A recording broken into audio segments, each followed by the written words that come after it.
Yeah, it looks like it is working. Dear. Cool. That light's a bit bright.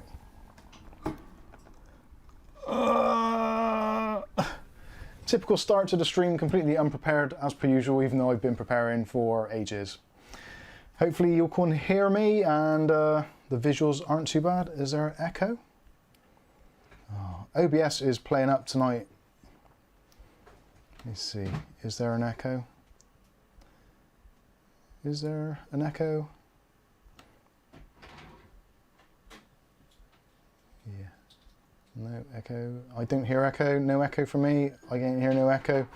Okay, we'll go with that. Hopefully the picture looks a bit bright. We've had a few changes today. YouTube videos is hard. Don't care what anyone says. It is a hard thing to do. And I've been trying to get the lighting right in this particular setup. Now weirdly, when I had my old camera years ago, it looked pretty much on point. There weren't really much that needed changing, but recently it's either been really overblown with the contrast, it's been too dark, or it's been overly bright. No idea. Yeah, it's all going a bit wrong.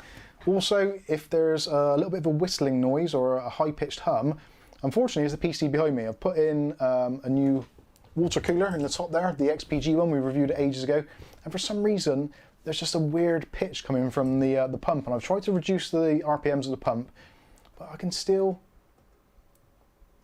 about pick it up, and it's driving me slightly insane. So apologies for the crap picture, apologies for the crap audio, and most of all apologies for the crap content.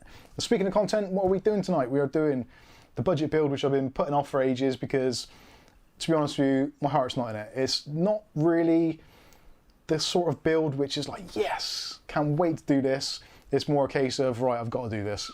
So, Kath's checking out the audio, is it good?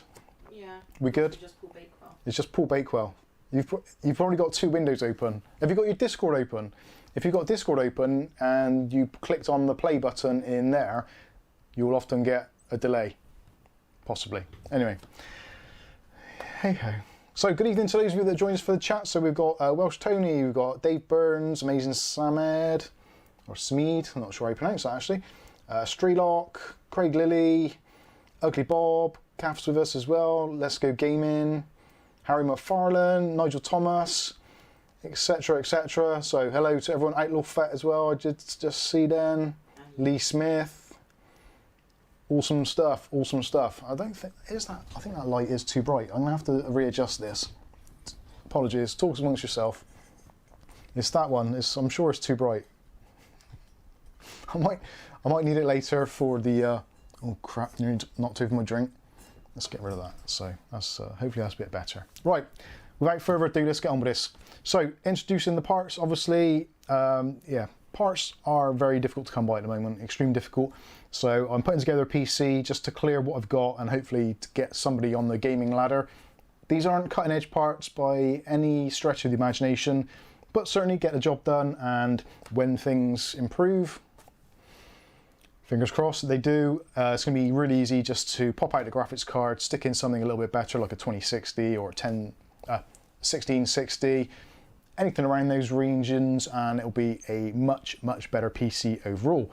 So let's start with the let's start with the worst part first. So the worst part is going to be this, the MSI Geforce GT 1030 2GB, which I actually paid I think about £80 for, which actually now seems like it was a bargain because these things are going for like 120, 130 at the moment. So it doesn't seem that it's getting any better at the moment for PC part prices, all the P's there. So yeah, potentially someone who's going to buy this PC is going to get a pretty decent bargain because I'll basically sell it for what it cost me. And because I bought most of this stuff ages ago, the prices have kind of inflated crazily. So anyway, there we go. So that's the graphics card. Nice and simple. Power supply, gone with Old Faithful because basically I had a few of them here. So that's the Cylon, the 500 watt Aerocool. Actually not a bad little power supply. 80 plus bronze, well, it's 80 plus white, but for the UK it's 80 plus bronze. But they have to sell it as 80 plus white because of the US UK thing. Anyway, you get the idea. So these, you can pick these up for about £25, £27 on Amazon. absolutely awesome, gets the job done. All of the parts that are in this build we have listed already, or at least Kath has listed already, in the video description, so please feel free to scroll down and check out the pricing in your local areas. I did total up all this earlier and it works out, it's just looking at my board up there, so with everything, including the extras that we don't really need, looking at about £465, give or take a few pounds here and there. There's a few things which we could probably take out just to get it underneath 450, 425 maybe, but certainly there's some things that I probably wouldn't skimp on too much, but again, build with what you can get your hands on. That is ultimately what it's all about. So processor wise, we're going with Old Faithful. So this is the Ryzen 3, the 3100. It's a retail box, so processor, cooler, etc, etc. 18 megs of cache on this one, I'm just reading off the box. And it's a 4-core, 8-thread processor, 3.9 GHz max boost, 3.6 GHz base, and a discrete GPU is required, hence why we've got the Sack of Spanners MSI Geforce card. So actually for gaming purposes, this is absolutely fine, and even paired with, like I said, RTX 2060, that kind of level card, still isn't going to be a bottleneck of any sort. So actually definitely worth a look. If you can pick one of these up, I managed to buy this one ages ago for around about £90, which was kind of getting to the point where they were starting to get a little bit inflated. You can sometimes pick these up as low as 80, but I've included it in my build pricing as £90. So there's that one. Motherboard wise, going with the MSI, the B550M Pro VDH Wi-Fi. A couple of reasons behind that. A is micro ATX, and the case is micro ATX, so that was kind of like a deciding factor. Also, I actually quite like the MSI setup, the BIOS, all that kind of stuff, as most of you will probably have seen plenty of MSI videos on the channel. Also, it's got built-in Wi-Fi and Bluetooth. Now, a lot of people, whenever I'm trying to sell a PC on Facebook Marketplace, one of the first questions always is, has it got RGB? And has it got Wi-Fi or Bluetooth? So this actually has all of those bases covered. 12 volt RGB, 5 volt addressable RGB, Wi-Fi, which is Wi-Fi 5, and also Bluetooth 5.0. So yep, that covers a lot of bases. This board I picked up, I believe, for about £90, maybe 85, £90. Was a while back, but certainly round about that sort of price point. Still pulls in that sort of amount nowadays. I have seen it special offers for around about 80, and I've also seen it on sale for around about 100. So yeah, that is a kind of like a medium price, so no real sculpting going on the motherboard side of things. So that's those. Fans, we're going to be adding some extra fans. Now, because it's a Tecware case, I thought I'd put in the Tecware fans.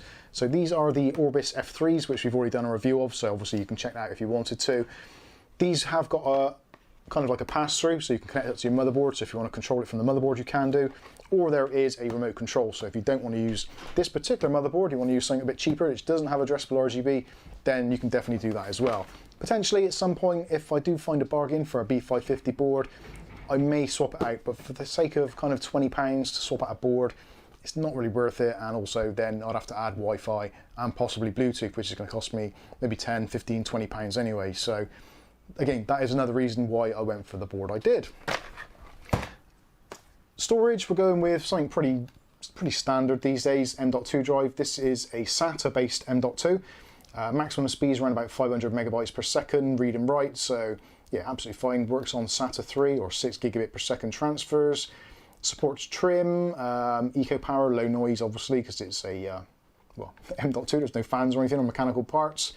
It has got also 512 of cache on board as well, so it is a cache drive, so that's going to aid some of the transfer speeds. But mostly, if I'm going to sell this PC, generally it's going to be someone who's getting into gaming, so this is going to be absolutely fine. And again, being 512, it's a much better option than going for a 240 or maybe a 256 gig drive.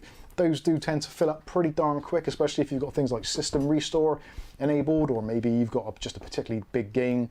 Yeah, Battlefield, some of the new Call of Duty games do take up a lot of room, so that is an excellent starting place.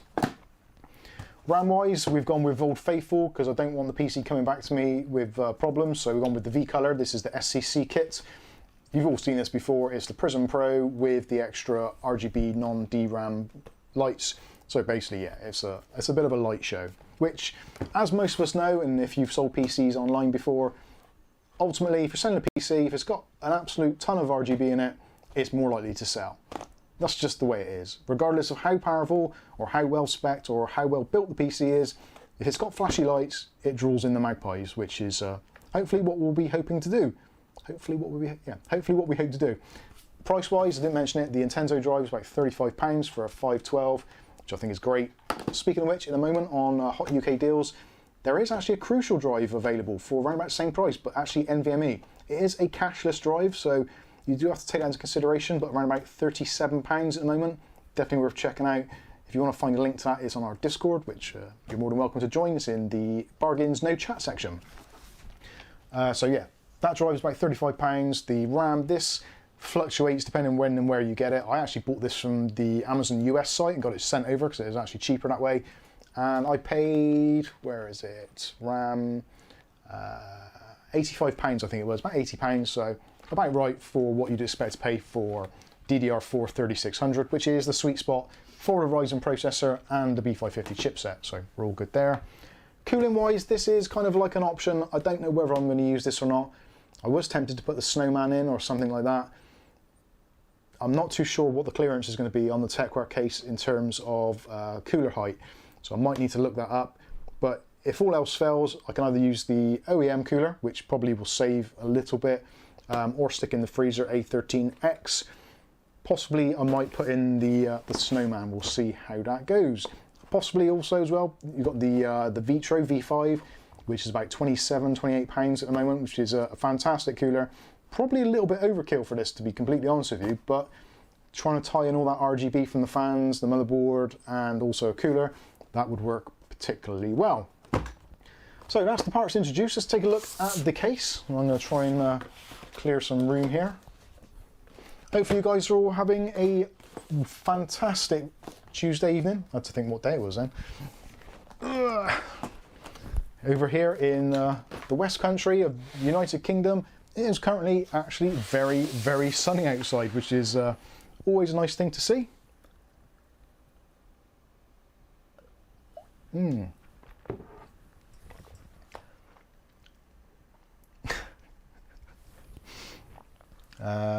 Just have a look at the chat, see if there's anything I've missed. No. Is this a PC build? Yes, it is. Although the way I do it, it could be called anything. So the case we're using is the Tecware Nexus M, which probably maybe you've seen the review of already. It's actually pretty much a kind of bargain basement case. Got a nice kind of brushed aluminium front panel, which is plastic. Got a little bit of ventilation down the sides there. Brushed aluminium front panel that's plastic. Yeah, brushed aluminium effect, I should say. So yeah, brushed aluminium effect on there, which you can probably see from the lighting. Got a little bit of ventilation on that side. But again, this PC is going to be generating virtually no heat whatsoever. You can put 3 fans up in the front. Also, you've got tempered glass, obviously, as you can see. There is removable magnetic filters on the front behind this as well, which I've actually taken off already, which is just here. And on the top. So yeah, all in all, pretty decent compact little case.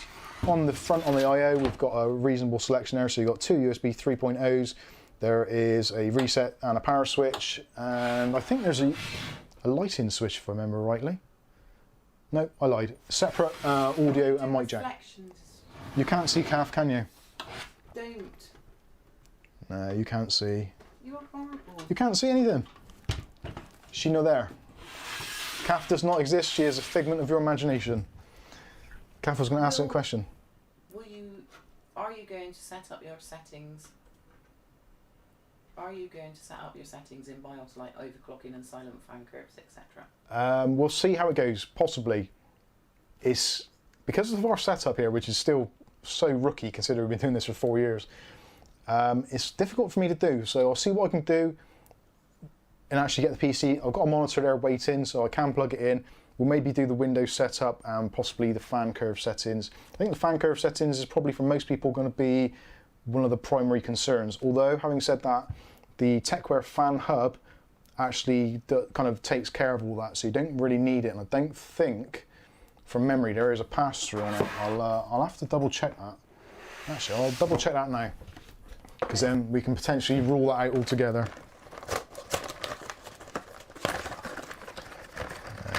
Tecware hub. So there's a SATA And there should be another cable in here somewhere. So yeah, actually yes, it does have a 4-pin PWM output on there. So yes, fan control on fan hub setup and all that kind of stuff could be a thing. And we've got a super chat coming in from good old Bob. Getting the super chat in before I stick my head in the case.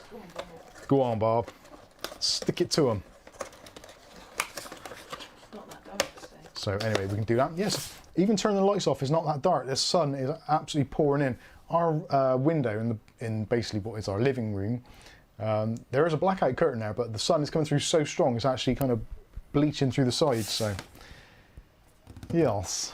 Right, let's get this build going. So first of all, let's get the CPU and the memory on. That's always a good place to start. So we're going to need those. We're going to need those. We're not going to need those quite yet, so we can put that to one side. We're not going to need the power supply quite yet either. And the graphics card, that is clearly going to be the piece de resistance at the very end. Cooler-wise, I'm not too sure whether to go with the freezer or not, or whether just to stick with the stock cooler. Again, it is only a 3100X. Sorry, 3100 rather, not 3100X. So, actually, I think we'll just go with the stock cooler. Mostly because then if somebody wants to buy it, I can offer an upgrade of some sort. So motherboard-wise, let's say this is the MSI B550 Pro VDH Wi-Fi. And actually, let's take the I/O shield out first of all. Make sure you have your I/O shield. Very important. And there's other things in there. So SATA cable, we won't be needing that. There are some M.2 screws, so we'll possibly be needing those.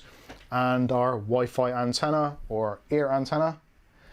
Those will be needed for possibly later on. So we'll keep that, and also going to keep hold of the box because we're going to build the PC up actually on the box, which is generally pretty decent practice. Cardboard doesn't really move any static, so let's see if the overhead camera's working. There we go, bada bing. Let's zoom that in a little bit. There we go, look at that. That's almost like it was designed to do that job. Camera's still wobbling. Or is that just me? I had too many drinks. Obviously, when you're starting out this build, make sure you've got your Mike's unboxing pen. Very, very helpful. And it won't focus on it. Let's focus, there we go. So, let's take the M.2 cover off first of all and get that installed. So we're going to use our Mike's unboxing pen, screwdriver thing, and get one of our magnetic bits, and we just undo that. I'm actually not too sure if the top slot actually supports SATA and also NVMe. I'm pretty sure it does. There is a thing, CPU, yes, PCIe and SATA in the top slot is absolutely fine. Should you use an anti-static wristband? I should use an anti-static wristband, although fortunately from the waist down I'm actually naked, so I've not got like jogging bottoms or anything on to cause any issues there, so I think we're all good. So with the M.2 drive, put it on a slight angle, and then you can slam it down, stay. And then we can put the, sometimes on your cover, you'll have like a little bit of plastic on there to stop the, stop it coming back up. So just pop that on there. It's a bit difficult to see actually because it's a little bit in front. Look at the magnetic power of the Mike's unboxing screwdriver. If you want to get yourself a Mike's unboxing screwdriver, because obviously you want one, there's various options you can do. So you can go to our new merch store, which is up and running now. All the links for the merch store are available either in the video description. Also, if you look at our videos now, you'll find that actually underneath the video, there's links to individual pieces of merchandise. Or you can just go over to Discord, you can get it from there. Patreon supporters also will get one of these. So yeah, lots of ways you can actually get hold of one of these Mike's unboxing devices. If you are a moderator or in the certain groups on the Discord, then you get sent one anyway as a gesture of goodwill for putting up with all my crap. So next up, let's go with the processor. So again, Ryzen 3 3100. So lift up the retention arm, line up the processor, the writing, with the writing on the socket there. Look, I don't know why, I always do it, but just put my finger there, hold it in place, and push it down.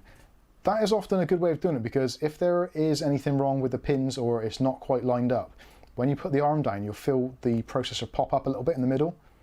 If you don't feel it pop up, then it's absolutely fine. So we're all good there. Next up is going to be the cooler, and that is cooler spelt with a Q, because we are cool. We're not really. I'm lying to myself. So this one has been used before, so we are currently thermal pasteless. And I think I actually, did I move the AMD logo around? I might have done. Always check with the AMD logo, make sure it's not going to interfere with your VRM heatsinks, or if you flip it around the other way, make sure it's not going to interfere with your RAM modules. So in our particular instance, we would be absolutely fine, although extremely close. So, going to be fine. So let's take off the AMD backplate, or sorry, the retention lugs.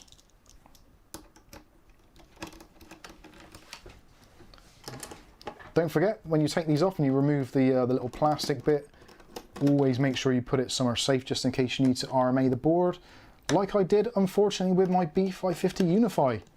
And CCL actually came back with their verdict today. God bless them and all those that sailing them. So I sent back the board. The problem with the board I had was the VRMs were making a particularly noisy kind of whining or racket, like you'd sometimes get on a graphics card. That was under load in things like Adobe Premiere and stuff like that. And also, for some reason the graphics card wouldn't work. So they tested it, they said that their graphics card worked fine on a 3080, and they said there was no noise from the VRMs, but they give me a refund anyway. So, there's not really much I can really ascertain about that, other than the fact that either they appreciate my custom and they were being pretty decent about the whole situation, or there was a problem, they just didn't want to admit it. Not too sure, don't really care, got my money back, happy days. Wasted lots of time. Wasted lots of time and effort, but other than that, yeah, it's fine. I do need to do a reinstall. So we're going with some Arctic MX4, as you can see, good old Arctic MX4. And we're going to go with a little splodge in the middle, little liner. Make a pretty face if you want to, do what you like. Dab it around. I don't think I'll be able to draw a cat. That'll do. Again, this isn't going to give off much heat at all. That possibly looks like a little bit too much on there, but it's not the end of the world. It'll be fine. It'll all get splattered out regardless. So what we want to do now is to put the cooler on, and obviously decide on things like cable management. So really, I'm kind of liking that whole setup. So I think that's what we'll go with. And let's get a bit more light onto this motherboard so I can actually see what the hell I'm doing. And hopefully you guys can see a little bit better. So what I tend to do is line up the pins or the screws actually on the cooler itself and just drop it down roughly into position. And now we have to screw with confidence, which is something that is always a little bit problematic, and do some kind of opposite corners. Just get a couple of threads in.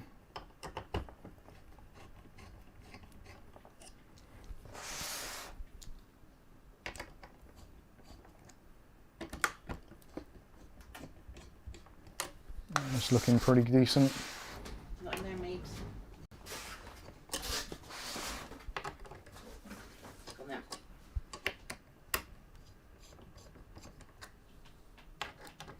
And just go around doing it in alternate sides. To be honest with you, with a processor like this with 65 watts, realistically it's not going to make a great deal of difference if you put it on with uneven mounting pressure. After a few rounds of Counter-Strike, or maybe a couple of goes with Prime 95, you'll find that the heat that builds up will actually do the job for you anyway. So now what we can do is run the cable through to the CPU fan header, which is up here at the top. And that is pretty much it as far as the installing the cooler goes. Let's see. So we can get a little bit better lighting. Oh, no, that's not good. What the hell? Right, so RAM. Open up all the brackets. This MSI, actually I think I'm not going to be able to get one in there now, and this outside edge. I think I may have actually scuppered myself there. So I may have to think twice about the extra RAM usage in this. Will that cooler going to rub tight on that RAM stick slot? Yes, whoever just said about the RAM stick slot, yes, it is going to overhang. So what you could do is just undo the screws, or if you want to, you can actually just remove this whole top section. It does come off, generally. Or you can unscrew it, there are some screws in there.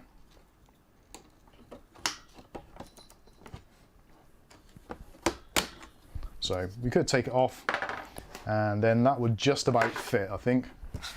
Let's try one. Well, actually I'll put the RAM in normally, and then we'll see what happens after. What would you say the total cost of this was? Total cost is about $450 to my reckoning. So you've got 2 clicks on the RAM, 2 clicks Philip, and just snap, snap. Really nice satisfying sound as it goes into the slot. You can't see your face. You can't see my face there. I was looking like I said a naughty thing then. So let's see if we can put in our extra slots here. It might just go. Yeah, there we go. What's the RAM name? The RAM is the V-Color Prism Pro RGB. This is the SEC kit. So basically there are 2 lots of RAM in here which are just for illumination purposes, which are the ones in slots 1 and 3, and the actual DRAM is in slots 2 and 4 to make good use of the dual channel. Now one thing we want to do, because I can't remember what I actually put in this particular motherboard previously, so we're going to go ahead and remove the BIOS chip, sorry, the BIOS battery, take that out, and there's a BIOS reset switch there. So just going to short that out so that when it boots up next, it'll be a completely fresh new BIOS, and it'll do memory training and all that kind of good stuff. Once you've done that, put your BIOS battery back in, and yeah, I think we're getting somewhere. So that is the motherboard done. We've got the RAM installed, the CPU cooler installed. At this point, you can, say if you want to, you could unscrew the fan. For those of you that haven't seen this before, I suppose I should do this. I'm not sure if you'll be able to see it very well anyway, actually. So you can loosen off the screws underneath the clamp if you didn't want to waste your CPU thermal compound. It's actually quite a good tip, this, actually, if you if you just bought the processor and you've installed it for the first time and you've done this and you don't actually have a tube of thermal compound, first of all, shame on you. You should always have some thermal compound handy, especially if you're getting into PC building. So what you can do then is just literally turn the cooler around, and then we can put the screws back in. And that way we don't have to remove the cooler.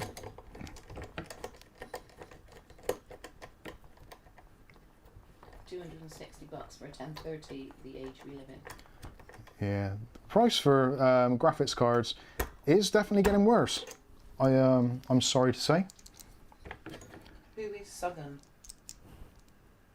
No idea. I think I'm using the wrong bit on there. Actually, let's use one of my other screwdrivers for this, because I'm going to have to re-tap the threads, I think. No, not that one. Yeah, there is the pricing in the market at the moment for most components is horrendous, and we will start seeing, sadly, in the near future, I think we'll start seeing some YouTube channels just giving up because they literally just can't get hold of the parts. Especially some of the higher end channels. I noticed today actually, Brian over at Tecware City, he's not doing well. He's a bit down in the dumps. He's not seeing his kid because his kid lives in Japan. He lives in Australia, as some of you possibly already know. And yeah, he's having a tough time of it, what with the restrictions on travel, etc. So yeah, it's not a good time, and he's struggling to get any parts at all to do builds. And being that that is what his channel is all about, is making money on builds, it's a tough time. It really is, and it is it's kind of depressing. Is that an M.2 SSD on the board? Yes, it is. Yeah, there is an M.2 SSD. Micro centimeters above end. There we go. So there is our cooler back on, and with the AMD logo now in the right place and not interfering with our RAM. Although slightly more tricky to cable manage the wire coming out of the fan. Let's make sure that's on firmly. Yep, that's all good. So there you go. There's a top tip. If you want to not repair or repaste your cooler when you're installing RAM and you've got it wrong, then that is a particularly good way of doing it. Okie dokie. So that is, I think that's pretty much everything done on the motherboard side of things. So now we can switch over and start getting the case ready. And I may actually have to take a breath and actually a drink of tea. Let's have a look at some of your questions, see if there's anything on there that I need to address in regards to this particular build. 1A says, will there be expensive PC builds like gaming PCs? Well, there might be, but probably not on many channels. Unless it's just the same old stuff being rehashed, much like actually what I do generally. I shouldn't laugh, but it is ultimately true. So that is the motherboard done, so let's get rid of that, get out of the way. Matthew Day's getting uneven RAM triggered. Uneven RAM. Yeah, that is one of the weird things about that particular board. There is a very, very noticeable gap in between the RAM. Actually, we'll put it back on that one. So if you look there, there is a kind of an obvious gap in the RAM there. Where I'm not sure whether it's been soldered like that, because I've tried various types of RAM in there and it seems to happen on all of them. Anyway. So let's go over to the case now and start getting the case all prepped. Ryan. Can I answer Ryan? I probably can, possibly. Yeah, if it's a technical question, then it might be better off to go onto Discord for now. But it depends what it is, and if it's related to this particular build or something along those lines, then yes, we can. I don't really want to get bogged down answering questions about stuff which isn't related to this. So for the people that have actually tuned in specifically because they're into building a PC or building a budget PC in this particular climate, then that is the people that I'm trying to reach out to. So this is the case. Let's take the back panel off as well, because we're not going to really need that at the moment. Ooh, cool screw. Non-captive screws can be a pain, especially when you lose some. What's a good option to upgrade from stock Intel cooler, preferably on the smaller side? Good option for upgrading on an Intel stock cooler, probably something like one of the Snowman, the smaller Snowman coolers. They do a 92mm. There's Arctic do the A7X or A11X. I did review one a little while back, which actually was a pretty decent option. So this is our case, as well. Yeah, you can obviously see that. So what I'm going to do is I'm going to take out the stock fans, because they are plain and boring and lack any RGB. And being that we've got an RGB set here, we'll do that. Tony said, where are the screwdrivers to order? The screwdrivers to order are available from Patreon or Discord, or you can just send us an email. So if you want to buy one, I think if we do it, was it if we do them direct? Was it £8 posted? I don't know, because I ain't got Discord anymore. Oh, that's not very helpful then. Good luck on your We'll find out. I think it's about £8 for a screwdriver, including postage, and that's worldwide postage. So clearly, the further away, the better in terms of value for money. Now, unfortunately, one of the downsides of this particular design of case is that the front panel I/O is all basically attached. So yeah, if you want to do any work on the case at the front, you're going to need to disassemble it and remove some of the cabling. So don't need instructions, because instructions. Let's put the I/O shield in while we're in this neck of the woods. Is that a mesh on the side? There is a little bit of a mesh. Airflow isn't completely horrible in this case, if that is what anyone is wondering. I personally looked at it first of all and was like, yeah, that's not going to be great. But the fact that we've got plenty of room for fans on the front, so you can see, you can if you want to, you can stick 3 fans in there. I'm going to put in the Tecware Orbis F3s, I think it is. Actually, public service announcement time. For anyone out there watching this who's got the in-win Polaris fans, you might be worth checking on where the fans connect. So one of the kind of unique selling points of the Polaris fans were that they could be daisy chained. Now, I've had an email come in from a viewer, and they've discovered that one of their corners where the wire passes through was actually exposed, and they managed to put a screwdriver through the cable, making the 5-volt signal go to ground, which obviously is not a good thing. So if you are using the in-win Polaris fans, check that the mounting holes, you basically look through the fan, look through the mounting holes, and they should be solid. But there's a couple that have potentially out there which aren't solid, and you can actually see the wires as you look through. So yeah, do check them, make sure that you don't have anything that could potentially get caught in a wire or in a screw or that kind of thing. You know what I mean.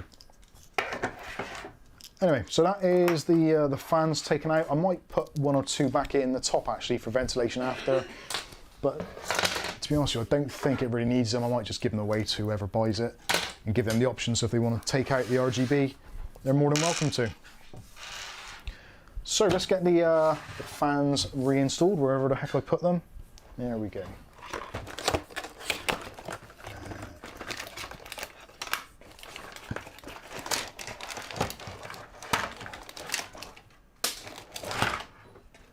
There we go. So I was just reading some of the comments there. So these are pretty cool, and because it's only one cable, it makes it a little bit easier to cable manage. So let's stick one. So I suppose because really we're not going to see anything going on down in the bottom section, it's probably going to be a good idea to mount them kind of slightly higher than you would normally. I was considering, it's a shame that these aren't a 4-pack. That would have made so much more sense. Then you could have the 3 at the front, all blazing away in their RGB goodness, and then have one at the back as well. But that isn't a thing. Let me know in the comments actually, or in the chat, is a 4-pack of fans more preferable to you than maybe a 3 or 6? I guess now as case designs are changing a little bit, where it's kind of evolving, do you prefer to see 4-packs? 6-packs really are kind of 3 at the front, 2 in the top, 1 at the back. But these days, 2 in the top as well, possibly a little bit overkill for some people.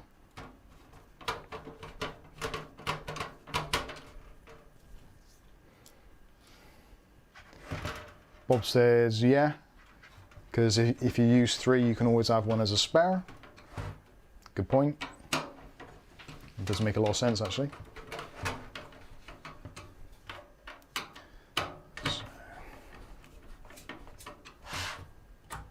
Quite nice fans these actually. I should say as well, thanks to Tecware for sending me these fans and also the case for review purposes. no money has changed hands, and they haven't asked me to say or basically do anything with them at all. So it's quite nice sometimes to have the freedom to be able to say something is crap if you think it's crap. Fortunately, that hasn't been the case for these. Actually pretty decent, and do what they're meant to do. Actually getting the RPM signal to sync will be one of those battles that we will try and win. As if you're a regular viewer to the channel, you'll know that I've had nothing but troubles with fan hubs, trying to get them to sync to devices. The GameMax one in particular was one of the more problematic ones.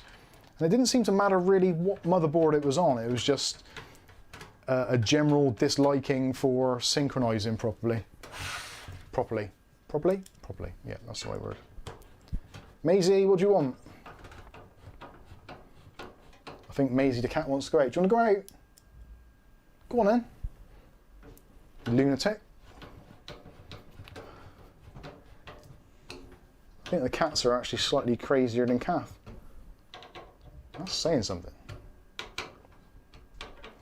So there we go. There's the front fans installed. Happy days. That's a relatively painless task. And they do look okay. I'm kind of thinking they might have been better a bit lower down. It'll be fine. I don't think anyone's going to be measuring them. Oh, Maisie was trying to get out, I think. Those cats, they rule our life. They really do. So let's put the rear fan in. Now, quite often with the rear fan, actually, yeah, I'm not going to do that yet. I'm going to pause on the rear fan at the moment.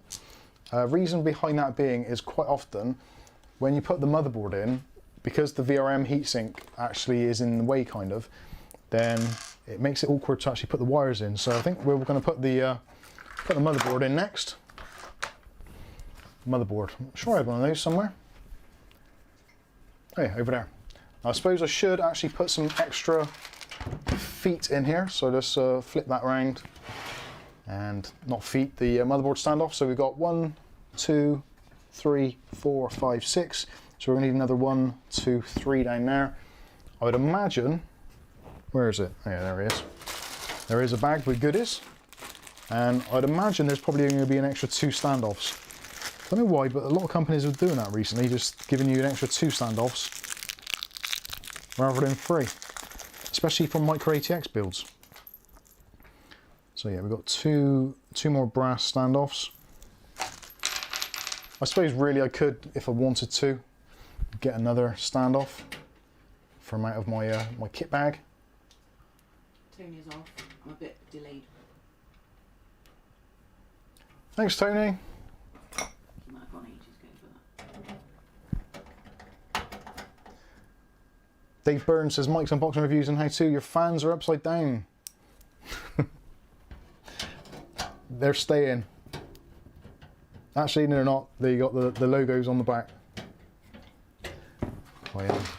What are the specs of the PC behind There we go. you? It's the right way up. That was more luck than judgment. Specs of the PC behind me is a B550 Gaming Edge Wi-Fi, Ryzen 5 3600, a RTX 2060 Super, and some NVMe drives, all in the Tecware VXR case, with some extra fans from up here. And also there is an XPG 240mm AIO, which I would recommend not getting.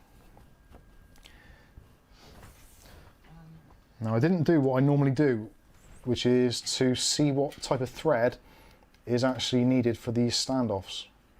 Ben Rafferty, thanks you for your Q.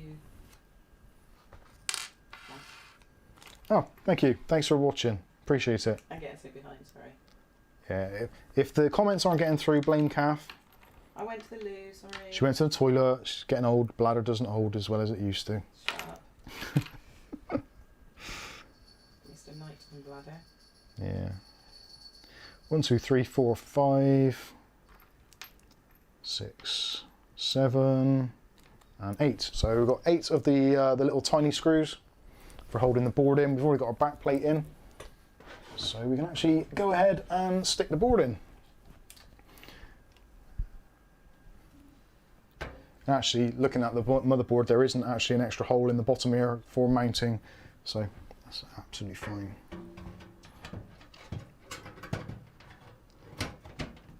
So get that lined up. Sparrow bladder. Pull up now. So with this, focus. There we go. So now what we want to do is, I generally put the first screw in and line the board up with the first screw in the middle, but don't do it up like really tight, just hand tight kind of thing. And then look at the rest of the screws and see if they line up. So if the rest of them line up, you know you're pretty good to go. And that screw doesn't like that thread. Did I pick out the wrong one? Maybe I did. Let's try another screw. Will those fans also be able to light up white?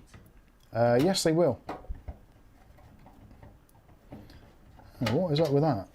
That is not liking that. So maybe the pillar is a little bit threaded on that. Can you see the individual LEDs on those drumsticks? Are they diffused? They are diffused, correct. Very much so. Yeah, I don't like seeing the individual RGBs, or the LEDs rather. It's not a good look. And I should say thanks to all of you for tuning in tonight. I do appreciate you stopping by. I completely understand that at the moment the PC market is a little bit lackluster, to say the least, and there's oh damn it, I didn't check the last pillar. I put the pillar in the wrong place. Right, motherboard's coming out. Oh, there is a rookie schoolboy error right there. So what I've done is I've actually put the pillar in the wrong micro ATX slot, or it was actually put in from the factory. Like, actually, yeah, I think it was probably put in from the factory like it. Have you got any budget suggestions for LED strips? Yeah, the budget LED strips. There's Speclux. They do some pretty decent ones. That's the ones I generally tend to buy. Normally you can pick up a pair of strips for somewhere in the region of about £12 here in the UK. Obviously, depending where you are in the world, that may differ slightly. Come here. I need some light on the subject. Looking for a decent set, a decent pack of case fans for my upgrade that light up white. I struggle to trust companies I haven't heard of.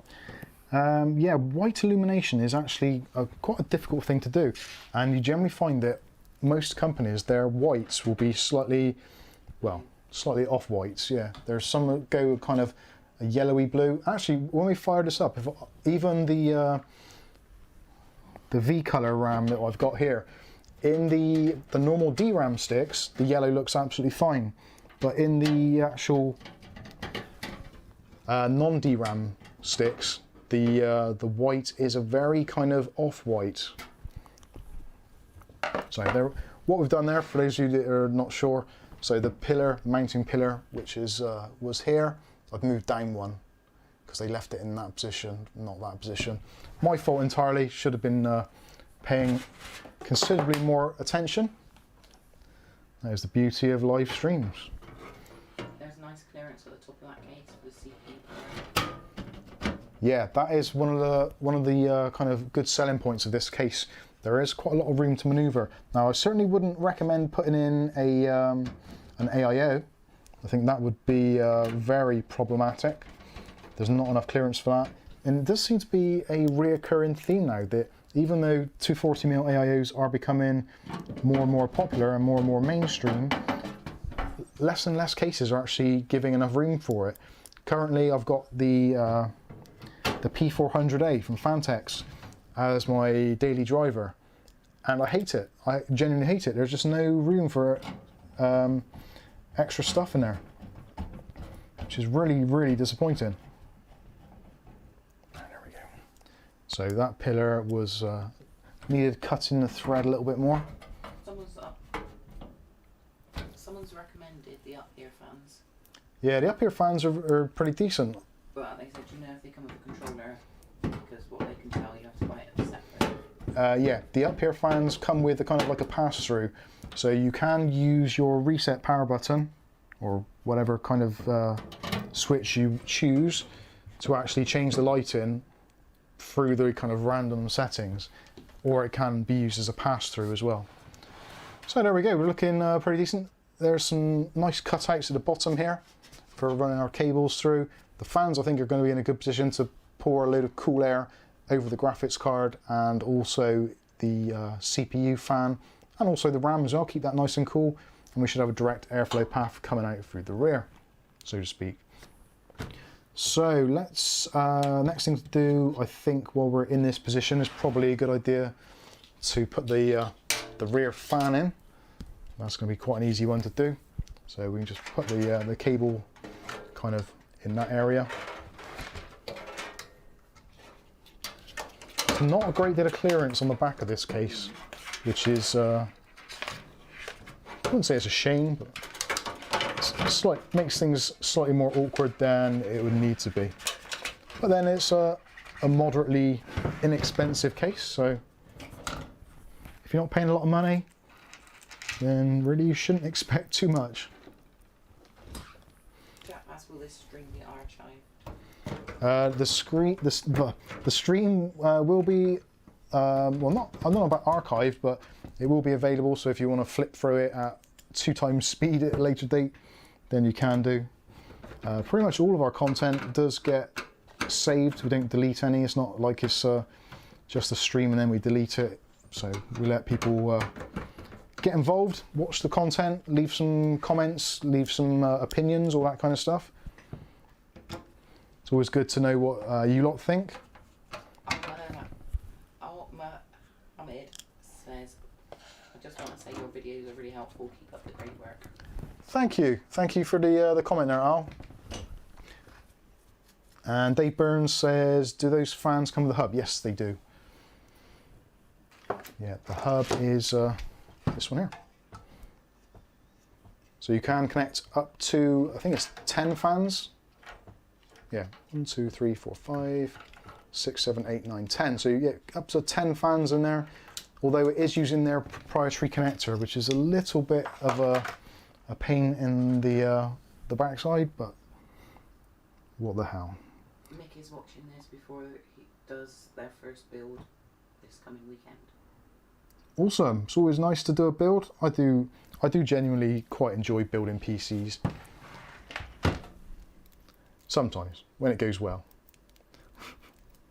Actually, Bob listened to Gamers Nexus video on double speed. It was like listening to Olvin and Chitlins. Right, now what I'm going to do is I'm going to connect up the RGB while we're in this neck of the woods. So on this particular board, if I give you some more light there. So in this top corner, we've got a chassis fan header just there. And I'm not sure if you can make it out or not, but that one there says J Rainbow. So luckily, that is both connectors we've got here. So we've got a 5 volt, 3-pin addressable RGB header. And also we've got a PWM style connector, but with 2 pins connected. So one is going to be for ground and one is going to be for RPM sensing. So we'll go ahead and stick that one on there. And then we can stick the other one on next to our RAM. And then that's just another cable that we can pass through into the back of the case. I feel like we're actually getting somewhere. It had to happen. The back side of this case, for those of you that can't see, is extremely close tolerances.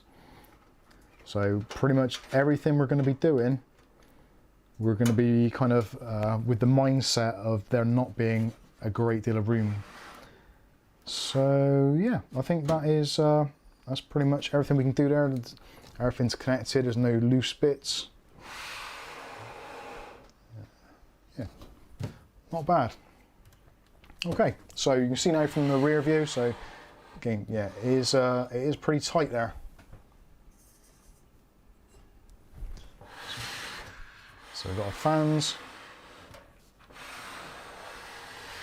And it's starting to come together. Captain Chocky, how can we get a link for your Discord? There should be a link in the video description, or alternatively go to www.micsunboxing.com and you can find links to everything in there. So that is our new and slightly improved website. You can go there, and if you're on a mobile device, there's a hamburger menu at the top for links, contact, etc, etc.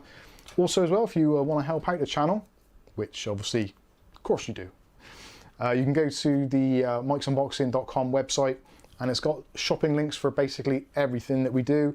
Also, there's affiliate links for both Amazon and also for eBay.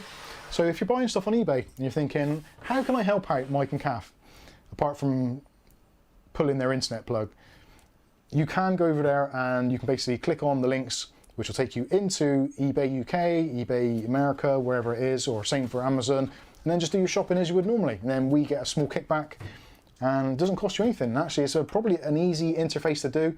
If you've got a mobile phone on you now, just do it now. Go to www.micsunboxing.com and just go into the affiliates links, and yeah, you can just scroll through.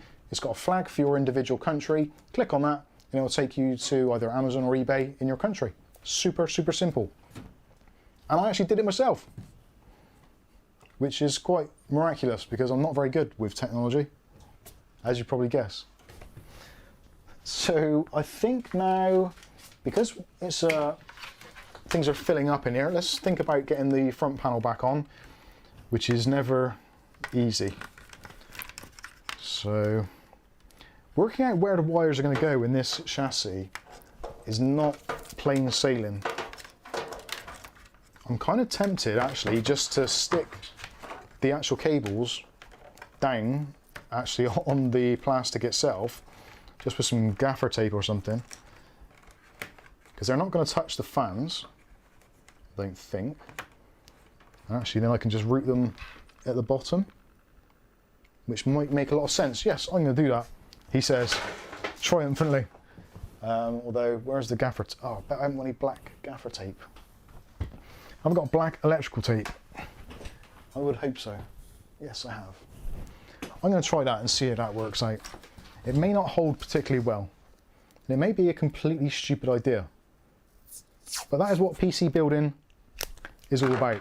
Having a stupid idea and basically running with it. So this, so you can work out what it is I'm actually trying to do here.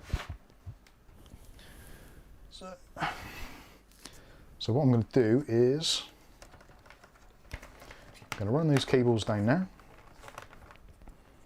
and literally just going to put some tape on them to hold them in place. And most of this won't actually be visible. You could use an empty washing up bottle. Who's that, Bob? No, that's me. Well done. Well done, you.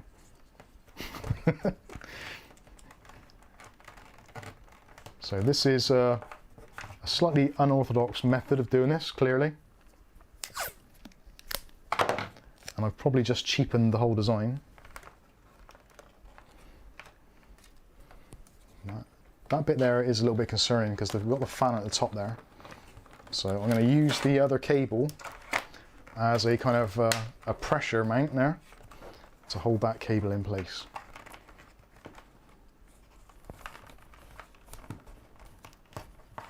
Look at that. Wow. What a rookie.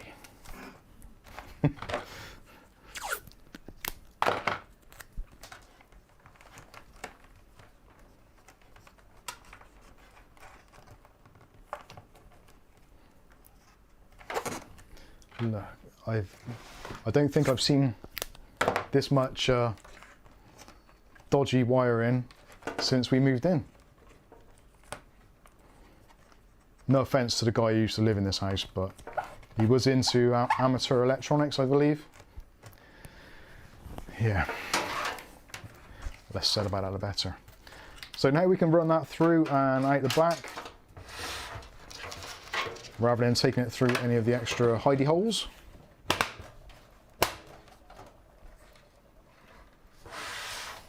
Yeah, that was a good idea. ladies and gents, I had a good idea there. I'm pretty sure. Dodgy mic and his dodgy wire. Oh dear, right, so we can take our I/O cable straight up through. It's going to be super easy to do now. Now the only thing we've probably kind of, not ruined, but will potentially have issues with is the fact that if you wanted to put a hard drive in here, then you will need to do a little bit of an additional cable management to get past it. But I think it's fine. It's absolutely fine. When people say something's fine, that's never a good thing, is it? Fine is never optimal. So what do we want? Reset switch now. If you're not sure how to wire up a reset switch, we are actually going to be doing, believe it or not, a video on that soon. On how to wire up front I/O panels in great depth, covering all motherboard models. Alexa's here. Hello, Alexa. Power LED minus. Okay. This is where contrasting colours and also crap eyesight are not particularly helpful. So that's the front I/O done. Bada bing. And where is our USB 3.0? I should have considered this earlier. Cosmic Space Muffin says the affiliate link to Black RGB is broken. Is that a spelling error or is that a joke? Just checking.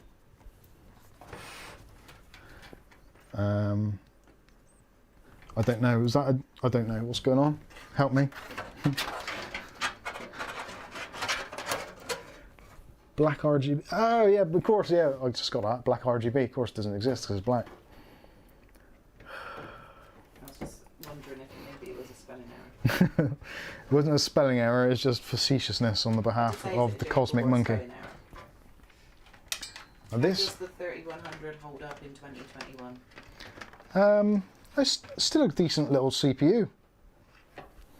Although this is not good because the RGB connection or the USB connection is just right there on the corner, which is not particularly optimal. So I might have to get a little bit of a purchase on that one. Actually, that's all right.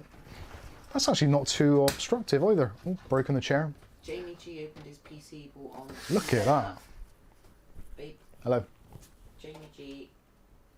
Did I say that even right? Jamie G? Yeah. They opened up their PC they bought on eBay. Yeah. And its RAM had been glued into place before you ever built it. Wow. Now sometimes actually gluing RAM into place is actually a thing for shipping to various places, because it means that it's not going to fall out in transport. They used to do that with graphics cards and power connectors quite frequently. So it's not really, it's not a terrible thing. It's not, again, as we quite often like to say, it's not optimal, but yeah, it's a thing. Glue with confidence for sure. So that is that's the RGB done. Out. Plug in the umbilical, which goes to the fans.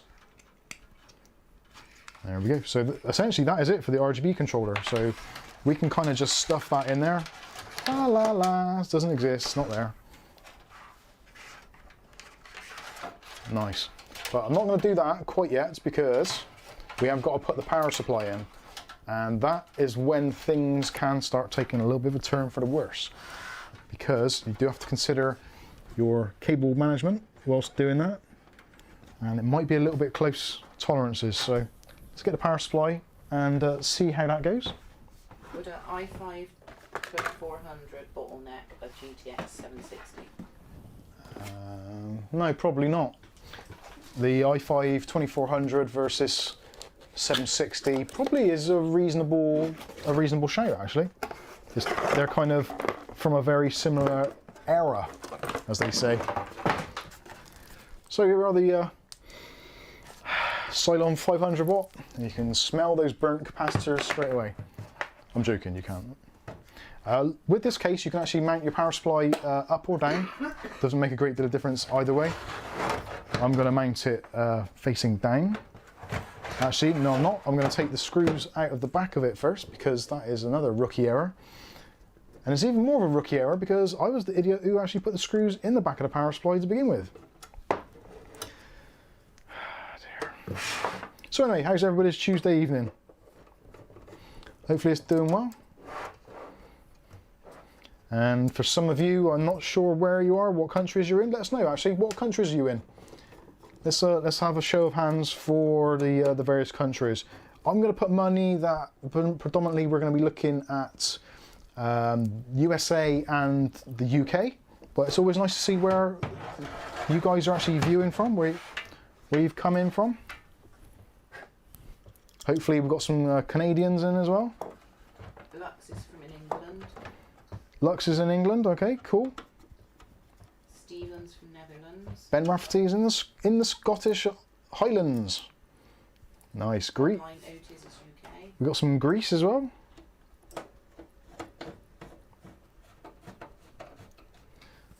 Lapland. Wow. Aww. Another one from Scotland. United Arab Emirates here. GPU shortages are crazy. They are. It's not just the UAE which is suffering, I think it's the entire, basically the world population. But actually, let me know, being we have got a relatively global audience, and hi Chris from London in the UK, and Yoram from Singapore. Nigel Thomas in South Wales in Bridgend. Awesome.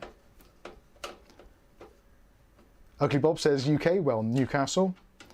It's kind of the UK. Pierre is in Cambridgeshire. The trampy part. Mo's in England. Oh, I can't keep up now. Geordie General.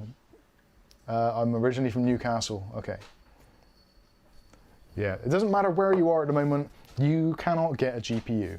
It is ridiculous. It genuinely is ridiculous. It makes the whole PC building and designing processes just really kind of lackluster. It really does. I'm generally a relatively upbeat person, as Kath will no doubt disagree with. Matthew Day from Towie. Matthew Day is from Towie. Land. The only way is Matthew Day. Okay. The only way is Intel. Is that plugged in? Yeah, so that's our power supply connector in, so we'll get that in straight away and then see where we can run our cables through. Again, like I said, we are seriously limited on area in the back here to do anything with, so everything we're doing is got to be kind of really carefully thought out. And also, something which is quite common with these Aerocool Cylon power supplies is the actual cables themselves aren't particularly long. So fortunately for us, we're in a micro ATX chassis, so this isn't going to be too bad. But for some people, if you're building in this, building with this power supply in a slightly larger enclosure, then you might actually struggle. And talking of struggling, let's get the 8-pin. Why do they put the 8-pin connector right in that top corner of a motherboard? You'd think that all the years that they've had to design these layouts, that because it used to be the 4-pin ATX connector used to be actually a little bit closer to the CPU, but it seems to be getting further and further out. With VRM heatsinks taking up more and more room, it's a real pain. How's that PSU? Is it cheap compared to other 500 watts? Is it cheap compared to other 500 watts was the question. Yeah, it is, yeah, it's a really cheap power supply. Like if you went for what I would consider a decent 500 watt power supply, something like EVGA's BQ range maybe, that sort of thing, you'd be looking probably about £45–50 here in the UK, whereas this one is about 27, so actually pretty good value for money. What football team do you support from there? What football team do I support? I don't really support a football team as such. Yeah, the winning one's always a good one to support, to be honest with you. Always a point as well, when you're doing your builds, when you've got access to the back of the system, make sure that the VRM heatsink is actually screwed up tightly. Quite often they're not, and there's a little bit of an air gap between the pad, the thermal pad, and the actual heatsink itself. Top tip there. The one survivor is in France. French. We have a Françoise. Bonsoir. That was a bit of French there. Do you like that, Kat? Yeah. The language of love. Not when it's used in a Bristolian accent. Bristolian is not really well known for being the language of Sunny side anything. up, No, I'm not. I really dislike rugby. I know, I think it's probably, there's a stupid reason for it actually. I quite like playing it when I was at school. That wasn't on very well. But I worked in an environment where rugby was basically the lifeblood of the individuals. And I actually don't like it. I don't enjoy watching or playing or getting involved with rugby. Let's zoom that back out a bit, because we're a bit large now. Is that better? I don't know how you say that. Aerocool. I actually just completed 2 budget builds, and Mike's videos and product reviews were of great help, so thank you very much. Oh, brilliant. Thank you, Arco, or Ico, or however that is pronounced. Do you like the art of boxing? I like unboxing, but boxing itself, again, not a huge fan. I used to, back in the early days, yeah, it's all really just commercialised, and basically it's almost kind of pay to win these days, which I know a lot of people will disagree with, and now there's some fantastic fighters, etc., etc. But really, it's kind of one of those things where it's just so much money, like so much money, just to watch 2 blokes beat 10 bells out of each other. Like, we live in Bristol. If I want to see someone beat 10 bells out of each other, I just need to go to Kingswood. It's not very far. Go to Kingswood on a Saturday or Friday night and you're pretty much guaranteed to see someone scrapping. And I can do that for free. And get a kebab.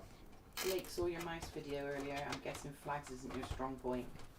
And it's available in other languages, Portuguese and Oh yeah, yeah. The mouse video, that was not one of my high points. Sorry. So we're doing a little bit of cable management here. If you want to learn how to do proper cable management, then I strongly suggest you go and watch one of Bitwit's videos. Some of you may have picked up the sarcasm in that particular statement.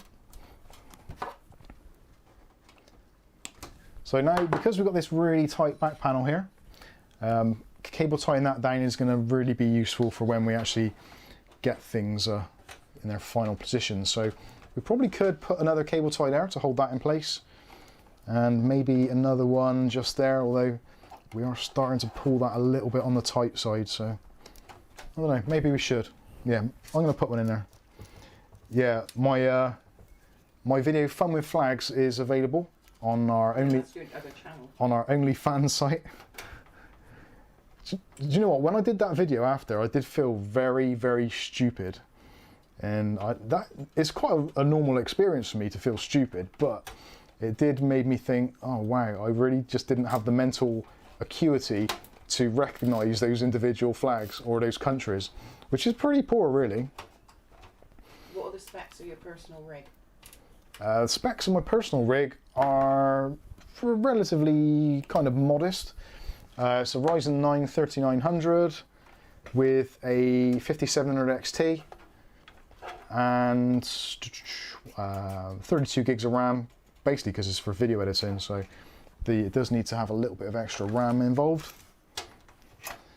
But it's nothing too outrageous. It's not like a Threadripper crazy build or anything like that. And it does double up as a multi-purpose device, so I do gaming on it, I do kind of a very little amount of web design and graphic design. Obviously it would be a little graphic design because yeah, I only started doing it yesterday. And actually, if you want to, go over to our website. I know it's a shameless plug again, but have a look and actually tell me what you think of it. Is it functional for a start? Because that's always a good start. Yeah, there we go, a little bit of cable management there. Now what I would suggest for people to do, if you are cable managing a little bit, with these leftover cables that we've got here, which there are a significant number of. Wow, there's a big delay there. So what I generally tend to do is just bunch them up, almost as like they've come out of the motherboard box, or the power supply box even, if it's a power supply, clearly. And then just cable tie them up. What's your favourite game of all time? Oof, blimey. Favourite game of all time? I suppose it's got to be CSGO. CSGO is probably one of the only games which has come out in, what did it come out in? 1998, I think. And it's probably the only game that I actually still play to today. Only because Motocross Madness won't work. Yeah, if Motocross Madness worked, I'd probably be playing that. But I think there's a timeless simplicity to CS:GO, which is one of those games which it's extremely easy to pick up, but it's actually extremely difficult to master. And there is a really good element of skill in it. So if you have got the skills, then yeah, you can actually do very well at it. And it's not one of those games where you can actually pay to get any better. It is kind of what it is. And it was Woo music. And yeah, our son George, it was womb music to him. I started playing CS:GO when it was actually, we were still using a dial-up service. I really did enjoy that. Unfortunately, you're on your best game ever when my contractions were 5 minutes away. Yeah, Kath started having contractions whilst I was having a particularly good game. It's like, oh no! You'll have to wait. You'll have to wait. Hold on to it. Or him, I should say. Do you remember Simpsons Hit and Run? Yes, Simpsons Hit and Run. We don't watch The Simpsons either. That was quality. We didn't know where Mr. Burns' house was. We drove for hours. So, there is a little bit of a mess going on here. So let's try and work out what we can do with this to make it less messy. So we can take those down through there. That's absolutely fine. Take that through there. That actually works out pretty well. Yeah, that works good. So normally I would say to most people at some point you probably want to kind of stick this down. There was an adhesive on the back of it which I appear to have already mislaid. But I think, yeah, that works out okay. We shouldn't have any problems getting the back panel on there. And the last thing to do is to connect up the SATA. So we probably fold that up a bit as well, actually. Yeah, I think I will. I'll fold that one up also, just to take up a little bit less room. I think if we did put a hard drive in here, things would have got slightly more awkward. Obviously, if you've got the money for a power supply with modular connectors, then that is clearly going to be the way forward.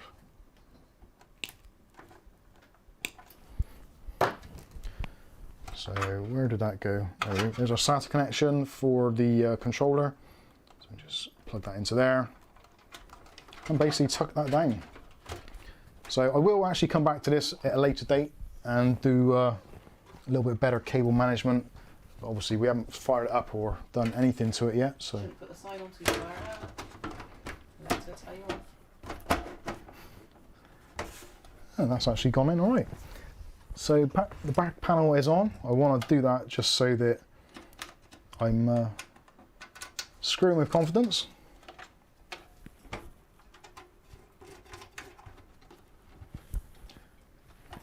Yeah, everything looks lined up pretty good. So looking at the thought the front panel was hanging off then. So if we take a look inside now, Doesn't look like much air going through the front, sadly. it's not going to be a huge amount. It's actually huge is probably the last word I would use. It'll be acceptable. There is another version of this case, the Tecware. I'm trying to think what the what was it called? Not the Nexus, was it? The Tecware. Did we do a video? Yeah. It was the something ARGB, and that had a mesh front. And that was actually a really, essentially it was the same design, but it had a mesh front. And this is actually, this is a double height card, isn't it? So I might have to remove. Yeah, I am going to have to remove one of these blanking plates, which is always a pain, especially when there's caps there. Yeah, the forge, that was it.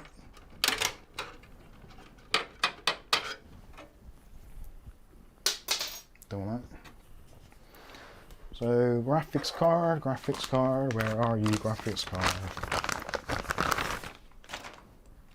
Look at that beauty.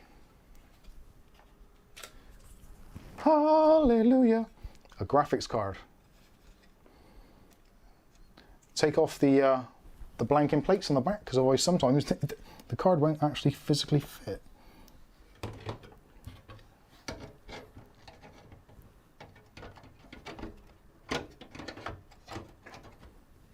Does that look right? There we go. We have screwed with confidence right there. Is that a Verge reference? What's that? Screw with confidence. No, it was Bitwit. Oh, what is it now?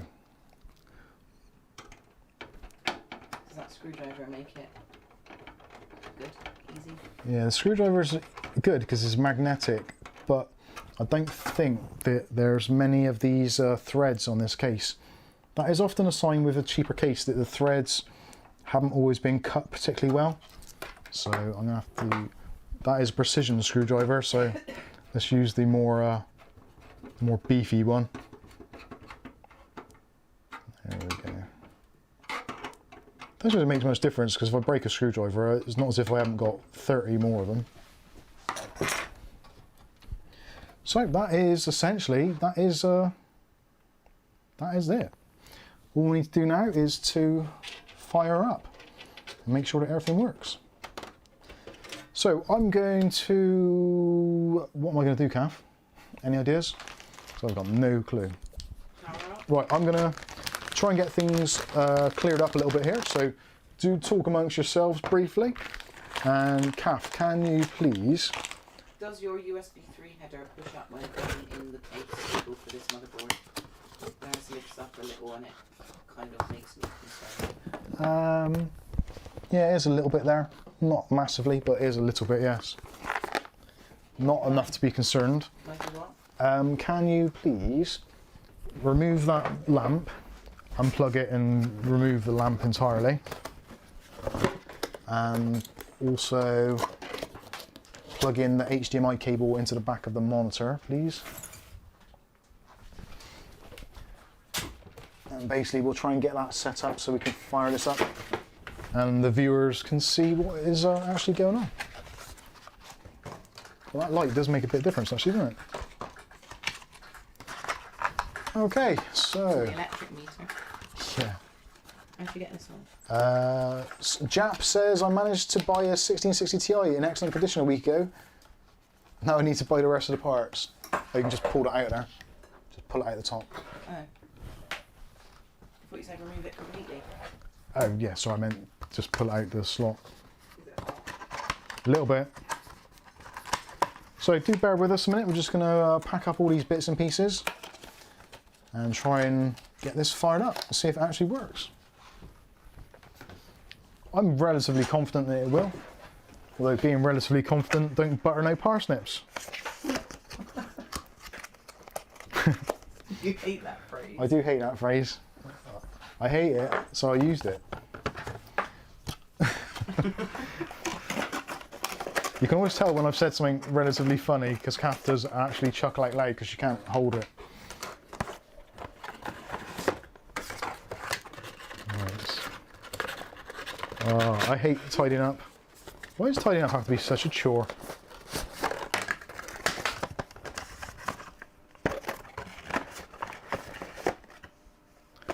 Oh.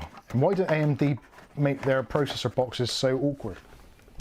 Tell me about it. These things are... Right, so that's that box up. Get a nice selection of boxes here. Just clear the deck a little bit. It's never easy trying to benchmark or test a PC when you've got stuff here, there and everywhere. So I'm going to try and make as much room as I can. Oh, there was a sticky pad there. I thought there was. I thought I tore a sticky pad. Right, so just to connect in the Wi-Fi antenna. And put the back plate back on as well. Can't remember what sort of screw that was actually.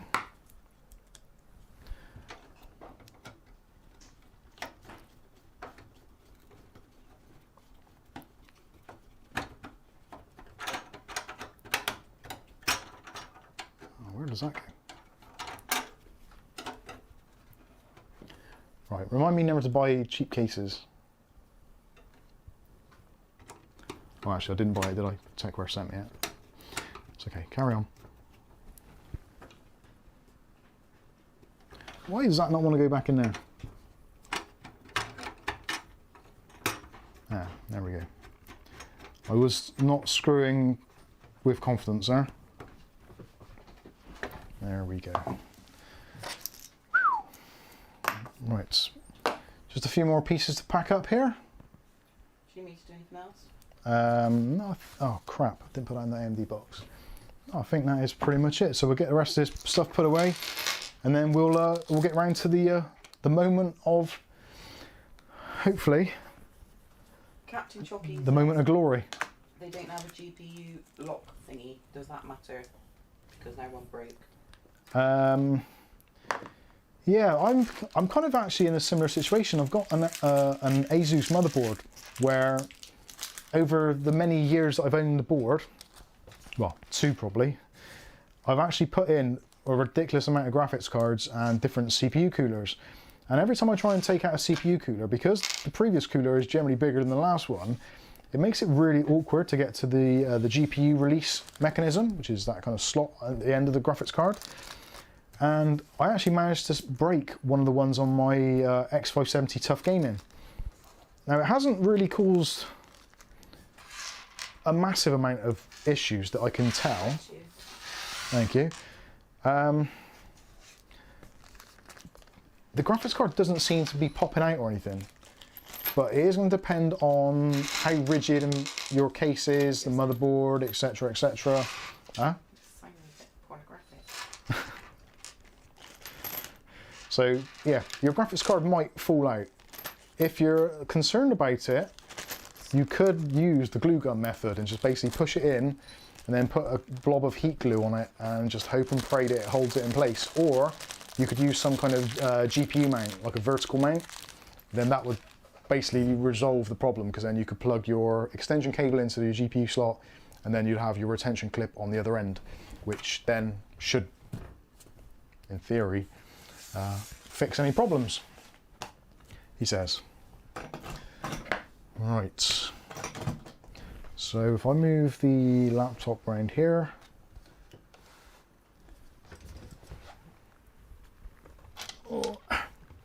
actually I'm not going to put the side panel on because that's just being too enthusiastic. So we're going to need a keyboard and mouse. Make sure that's in. Orientate the antenna in the appropriate position. Now, Wi-Fi antennas, people will tell you very many different things, but because of how the signal works, you're better off with the aerials being on a 45-degree angle. That is kind of optimum. Or with them flat like that. If you can avoid having them straight up, avoid it if possible. You will get a better signal with them either on a 45-degree or on a horizontal plane, because of the way that the signal works. Like splits. Yeah, like doing the splits. Show us how you do the splits on that table. I'll show you how to do the splits very shortly, ladies and gentlemen. And at the same time, I'll show you how to... The only thing you will split is your trousers. I will split my trousers, to be fair. Is there a kettle lead anywhere other than... Ah, there we go. Bada bing. Oh. I need to sort this drawer out. And also need to get away from that PC, because the whine of that pump is doing my head in. If there's anybody in the United Kingdom that would like the XPG 240 AIO and don't mind paying a bit towards postage, then I'm sure we could work something out. Right, Catherine, this is your moment to shine. Possibly. Yeah. So, Big bang. yeah, No, that's right. I'll go. I'll do all that. Bang! Bang.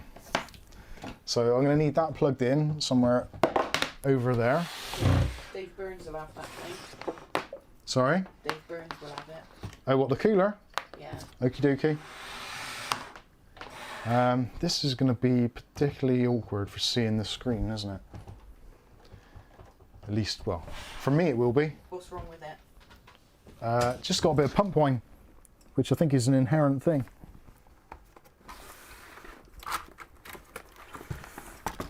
We'll go with the old favourite, the old Logitech. Right, this. Where have I got to shine? What have I got to do now? Connect up the thing. You know, the thing. The plug's up there. I've had a Biden moment. You know, the thing. Oh, touch Google now. Stop touching Google. Turned on. Oh God, I forgot I have a cordless mic on. Corded mic rather. So that needs to be into a USB slot. And we've got our Wi-Fi. We've got the thing. Oh man. Oh, this has just turned out to be a whole shit show. It really has. Language. Sorry. Potentially there might be children. Right, let's try it. Bang! Woo! Got some RGB goodness. Missed it. Ha! Oh, I just rolled over my thing. I'm going to need a Windows license key or a Windows boot. You never know, we might get a boot signal sooner or later. Just wait. It powered up, which is better than what I thought it was going to do. Oh, calf. Yeah. Can you turn the camera around a bit so they can see the monitor? Hey, there we go. Busy. You're never busy. Like that much, or? Yeah, just so they can see the PC and the screen a bit. That's fine. They didn't want to see me anyway. They didn't come here to see me. Okay, so it booted up. So we've got AMD Ryzen 3 3100, blah, blah, blah, blah, blah. You might have to do the keep an eye on the focusing because it's on face detect. So it's going to out of focus. Does it look like it's in focus? I can't tell. Don't know, I'm using my phone. I ain't got enough wire. Right, let me do it. Change it. So we want one area, and there we go. Is that in focus? Yeah, that's close enough. That'll do. Right, excuse me, ladies and gentlemen, I've got to, ow, call me testicles. I've got to drink some tea, so time for some ASMR tea slurping.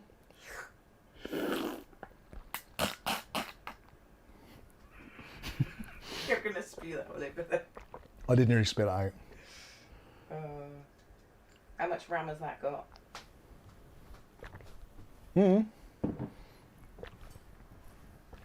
Yep, it's got all the RAM. It's actually only 16 gigs, but it's absolutely fine. So we have to set up now. So let's go into F1 and we can set up our settings. Actually, first of all, what do you think of the RGB?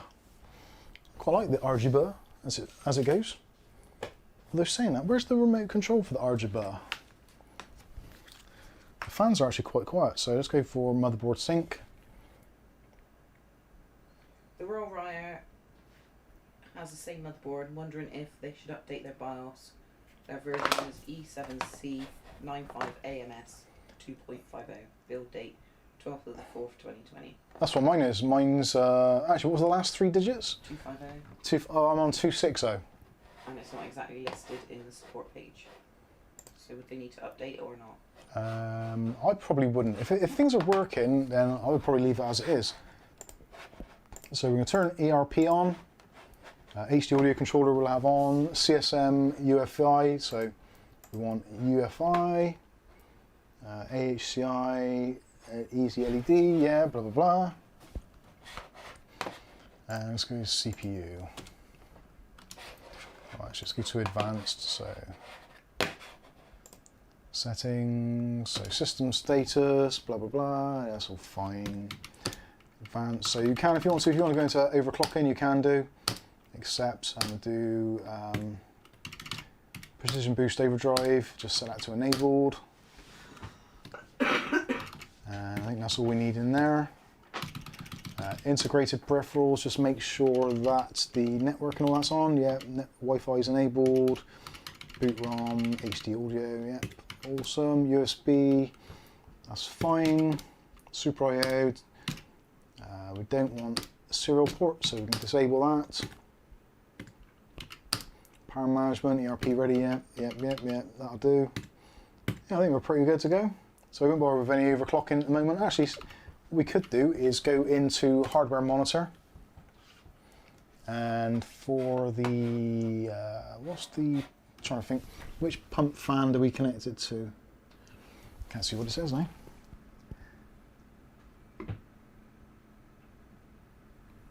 Oh, I know what I did. I plugged the fans into the pump header, not the bloody chassis fan header.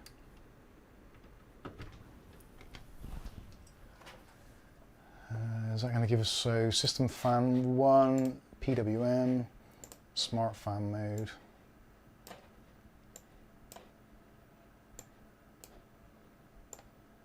And I think that's, no, I think it's going to do the same thing that they always do, system fan 1, and yeah, it's just basically not registering.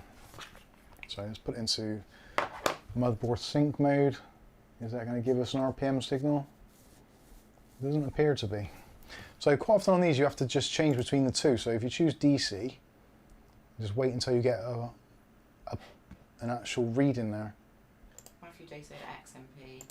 Aletta says she never uses XMP. XMP I've already got set to profile 1, so that should go to... Disable DC. Let's go to that one. Disable DC. Yeah, it should be on PWM. I was hoping I was going to get some sort of RPM on there, but I'm not. Oh. Fan auto. Does that make any difference? No.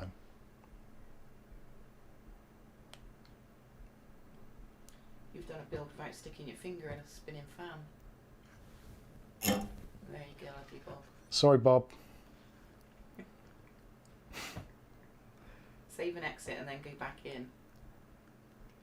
So motherboard sync mode. Babs. Yeah. Okay. Let's. You're not multitasking, really. I'm not. I know. I hate it when the bloody fans don't work properly. Absolute shizer.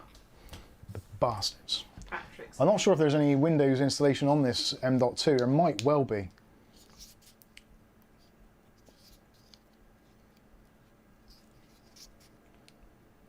There might not be. So, let's... Why doesn't this BIOS show the GPU?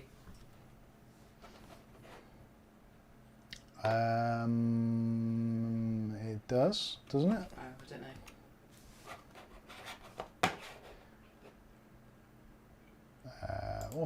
I can never remember what boot menu is on this. I think it's F11 or F10.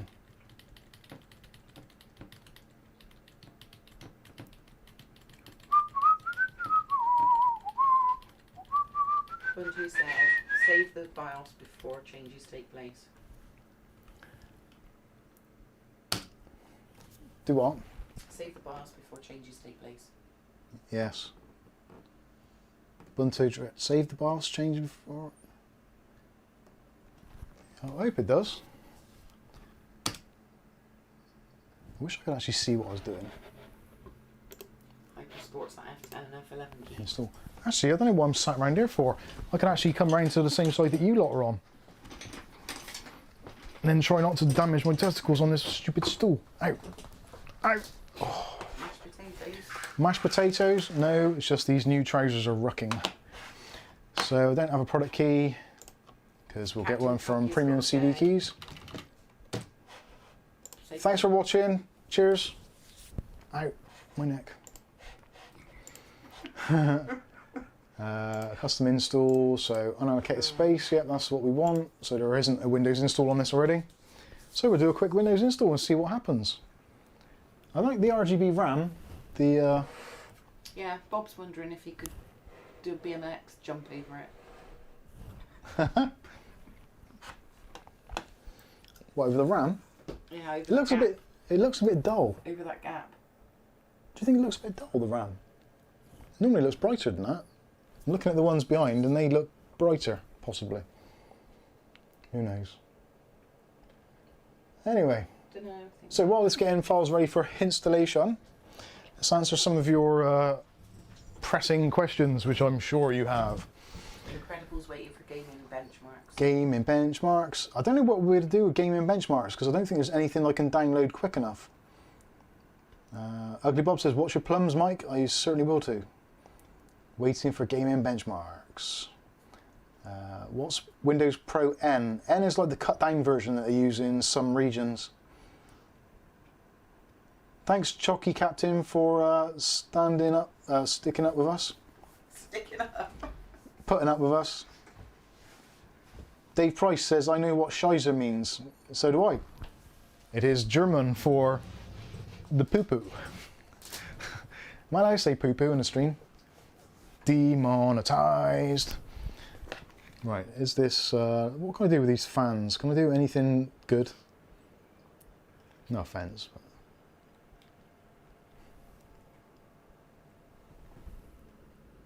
So I can turn the lights on and off, that's great. I can change colours. What's that noise? Birds. Dave Price was in Germany in the army. Well, yeah. Nice. I quite like Germany. US Army. Now in theory that shouldn't boot from the RAM, but if it does we'll just unplug it and start again. Normally you can do a boot override, and that'll do what you need to do. Should say set up devices now if it's worked. Yeah, there we go. Getting devices ready. Right, so we can lose the USB stick. I wonder what I've got game-wise actually on the NAS, which I can quickly get access to.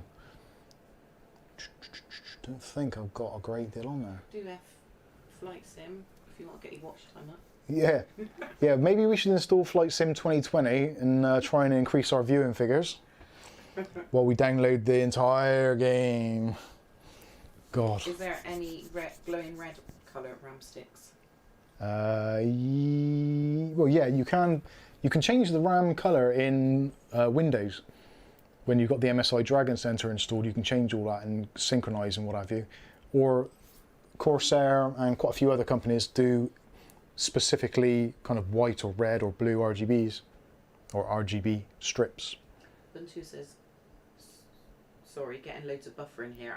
He meant for your fan setup in BIOS, you have to save changes before they activate. Yeah, well they don't. On this board before, I've not had that. I've generally had it, so if I click on PWM, it immediately starts recognising it. So I'm not too sure what's happened there. Dave Burns wants a benchmark on CS Source, please. CS Source. Okay. I might have to install Steam and stuff, so, but yeah, we can do that. Does anyone know if the Antec 240mm Neptune ARGB is any good? Currently £80. Yeah, I've not tried the Neptune. Antec have been one of those things that have kind of, they've fallen by the wayside a little bit. They used to be like the go-to brand, but these days they've not been great. Are they the same as the radio control car shop? Yeah, it could be. Right, actually, if I plug in, yeah, no, that's different thing. Antics, that was. Oh yeah. Oh, I haven't got another cable, have I? So I can't. I have to do it on Wi-Fi, which is going to make downloading particularly awkward. Right. I'm going to have to turn the camera away a moment where I connect to the interwebs. Should I just put my hand in front? Yeah, put your hand in front, Kath. I got red hands. There we go. Keep them there.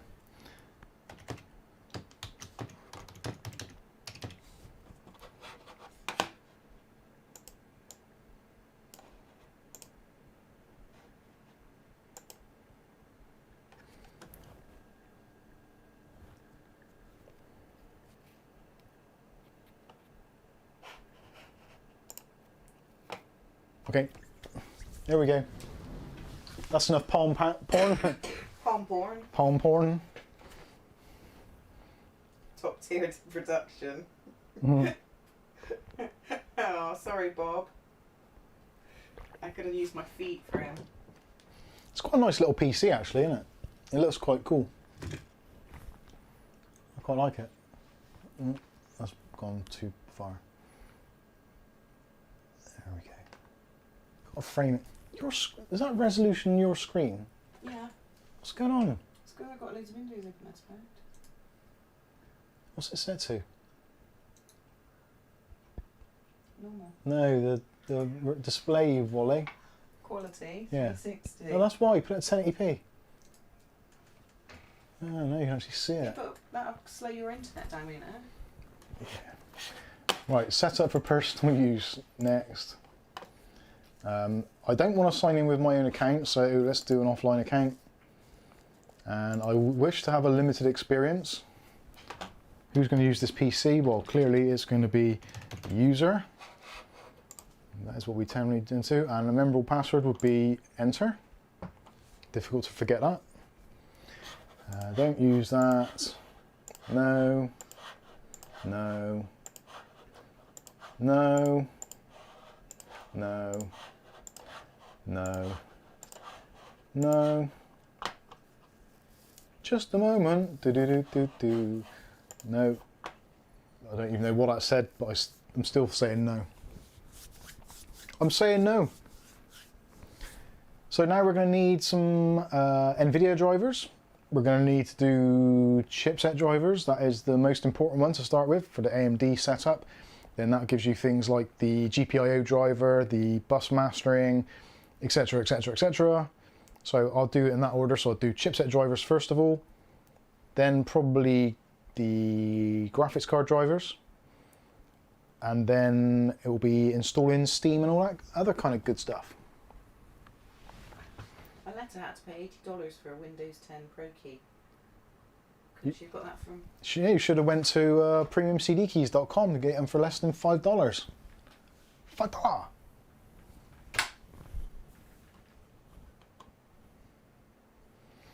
So this may take several minutes, as it often does. Strong Gnome says, what is the best PC for beginners and is not so expensive? The best PC for beginners and not so expensive is probably what I've just built, to be honest with you. There isn't a great deal cheaper you can build at the moment, and with available parts. So yeah, this is pretty much it, I'm afraid. There ain't much more you can do. Right, so really I should do, yeah, whatever, get started.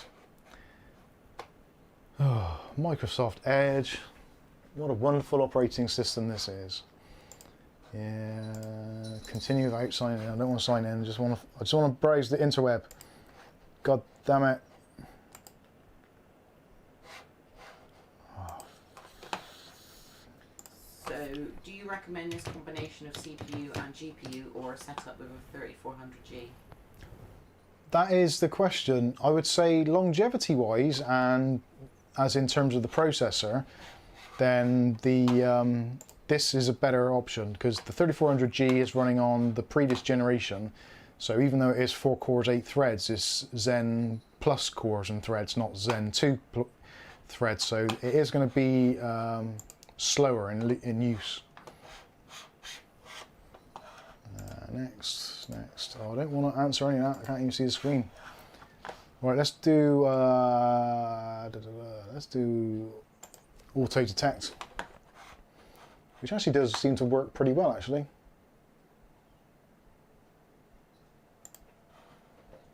So we'll open that when it's done. So this kind of takes the guesswork out of the whole situation. Just do the AMD automatic driver selection thing. So this will pick up graphics drivers, pick up CPU drivers, chipset drivers, memory bus drivers, all that kind of stuff.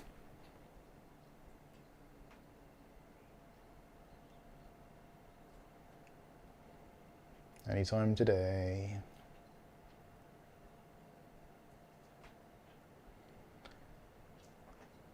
And we're off to the races. A letter says, is there a stupid bank? All the key sites she tried were overseas and my bank won't allow me to buy anything overseas without coming into the office and personally to claim them.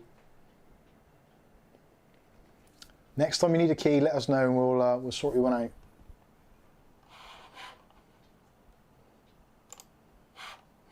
Right, so this is what's picked up. So we've got the AMD Ryzen power plan, also the GPIO driver, the PSP driver, also the PCI device driver, the GPIMD, you understand, SM bus driver, etc, etc.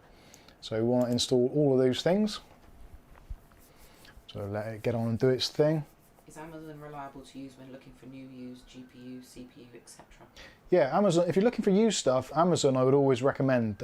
If you're in the United Kingdom, then we've got CEX, or SEX as it's known. They're really good because they give a 2-year warranty on pretty much everything. So even if it is slightly overpriced, if it dies within 2 years, you could essentially get either a refund or replacement, which is awesome. For the other stuff, then Amazon's always a good shout. I use Amazon pretty much daily for that same reason, that if there's ever anything that goes wrong, it's really easy to send stuff back as long as it's stuff which is fulfilled by Amazon.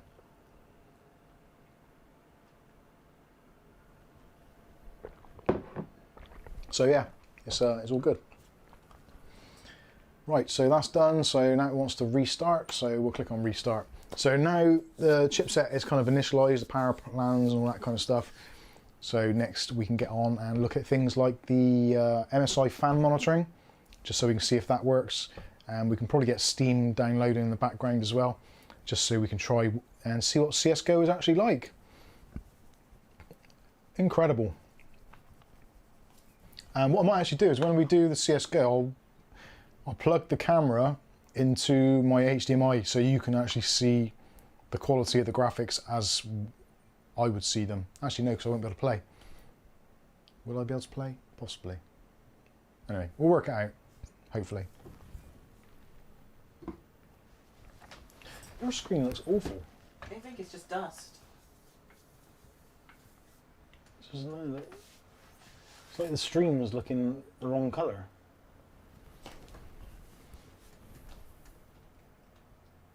Fuzzy. Oh, okay. Right. So next up, let's do the Steam. So Steam powered.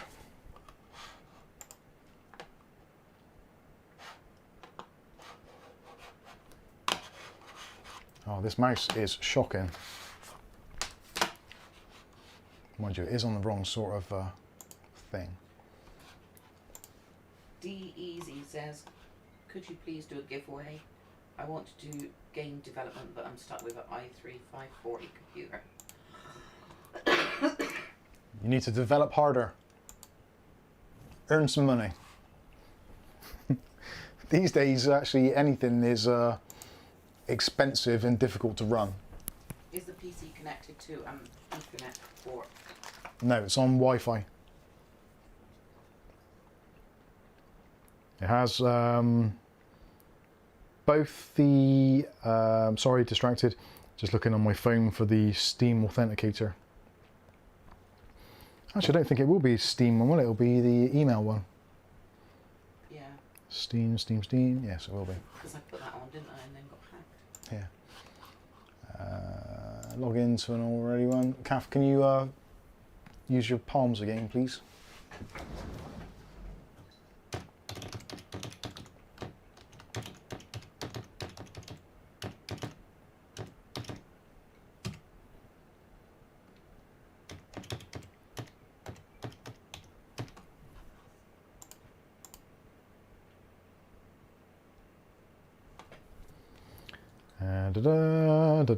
Talk amongst yourselves. Just going to open up my email. Come on.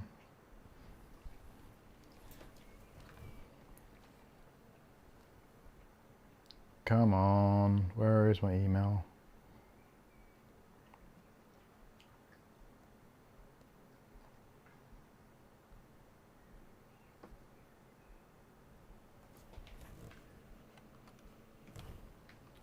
Now this is where you normally have to wait for Steam to send you a authentication thing. But because it's going through a certain email which I use, it takes bloody ages. It should have come through by now. Mohammed's having trouble finding his SSD. Discord? Yeah, Discord would be the best bet for that. So we'll probably need to see some pictures and settings, etc. Yeah, and is there any palm readers? That'd be cool. Steam support. Okay, so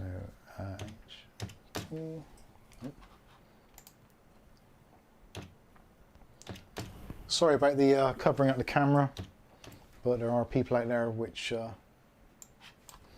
yeah, you know what I mean. Finish.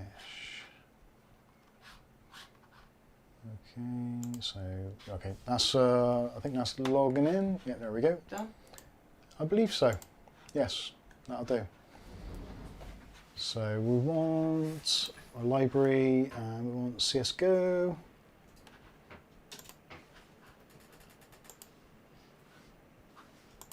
Deezy says that's fair enough. They should get a job. Yeah, it's as much as I would love to be able to give away a PC, but realistically, in the current economic climate, it's very, very hard thing to do for anybody. Yeah, if I could help out in any way, I would.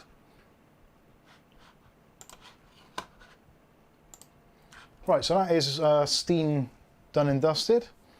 So yeah, I think that is pretty much it. Oh, MSI. Let's get the MSI Dragon sensor installed. It's quite funny because there used to be a Dragon sensor takeaway, and sometimes it takes us to their website. Go away, Bing. Of course, yes, in the Microsoft Store, isn't it? I forgot about that. Of course, the Microsoft Store, that wonderful place that we all love and cherish and visit daily. You don't need Dragon Center for that card, Mike. No, I need it for the motherboard. MSI Malware Center. Who's that? James Miscellaneous? No, it's a letter. All right.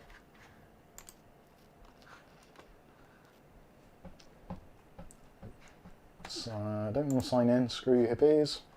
Right, so wait for the Dragon Center to install itself and do its thing, and then we can see if we can actually get these fans to navigate themselves. Tell them to join Discord.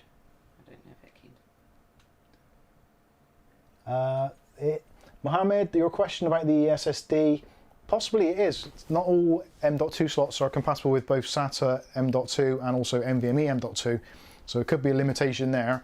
I would say, obviously it's a little bit difficult to do during a live stream, but if you want to jump over onto our Discord or drop me an email, mike@mikesunboxing.com, we can try and figure out what is going on for you. I would say Discord is going to be the best bet, because then we can get you to post pictures and specs and have a quick repartee of conversation and get some quick answers rather than waiting for emails. So Major Cambler, bloody hell, yeah. Hmm? Oh, lordy. Sorry. There we go. Right, let's do, oh, actually I was going to do manual focus, but that's probably not a good idea either. Manual focus. Ugly Bob thought it was 4 cans of Castro. There we go. That should be in focus, in theory. Remind me it's on manual focus, Kath. I'll forget that. Right, let's launch this bad boy. Dragon Center. Oh yeah, it's stupid. To install it, you've got to right click on it and choose install, run as administrator, to actually get it to install all the SDKs and stuff. It's like, come on, it's from the bloody Microsoft site. Then you've got to scroll through all this nonsense, pretend that you've read it, and then you've got to pretend that you've read that. Then click OK. Let's see if we can get some fan stuff going. Fitbit's Charged. Your Fitbit is now charged. Is that still blurry or is that my eyesight? That looks alright. I think. Lovely Mr. Magoo. Hey Maisie Magoo.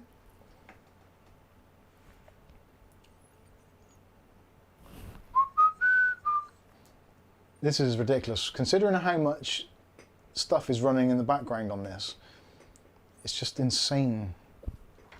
Now we're getting on with our CSGO. Counter-Strike. Oh, we're not too far off. I cannot wait to share with you how good I am at CSGO. That fills me with... You better do it with your eyes shut so it doesn't upset anyone. Yeah, I better do. Because my gameplay skills are legendary. No. Not.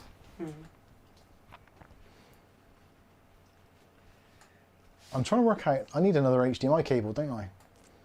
Because I need an output and an input.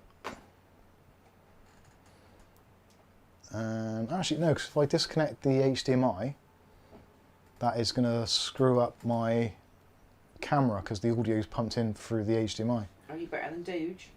No, Doge is the best. At least that's what he insists on telling us.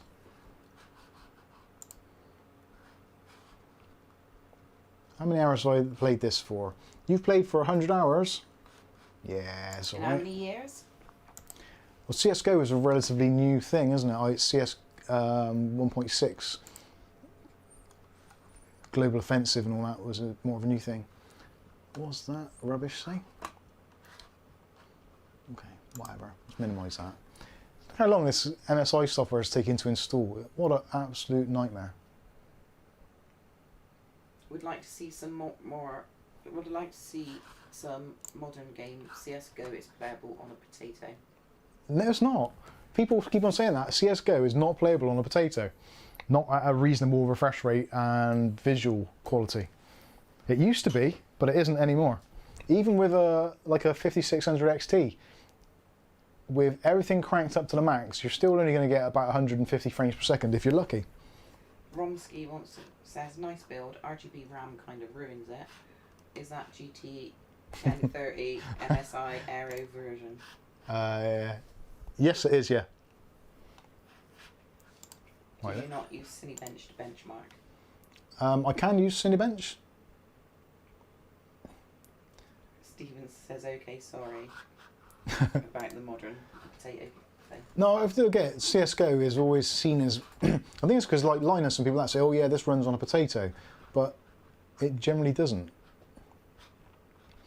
What do I want? I want something which is a steady colour. Somebody asked about white, didn't they, earlier? So let's go with the white colour. And if I press motherboard sync, there we go. So that's in motherboard sync mode now. All different whites though.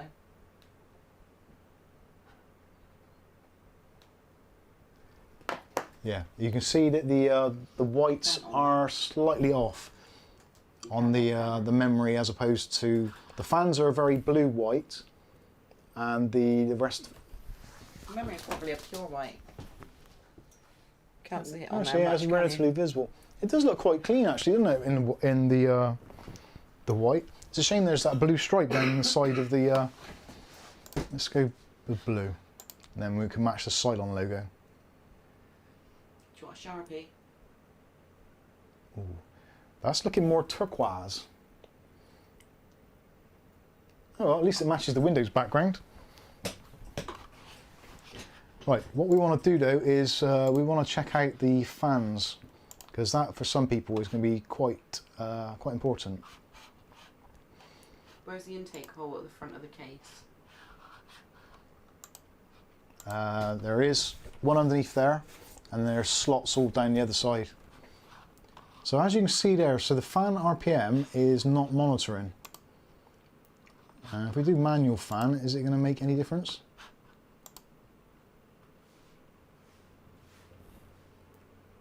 I don't think that's changed at all. Or is it?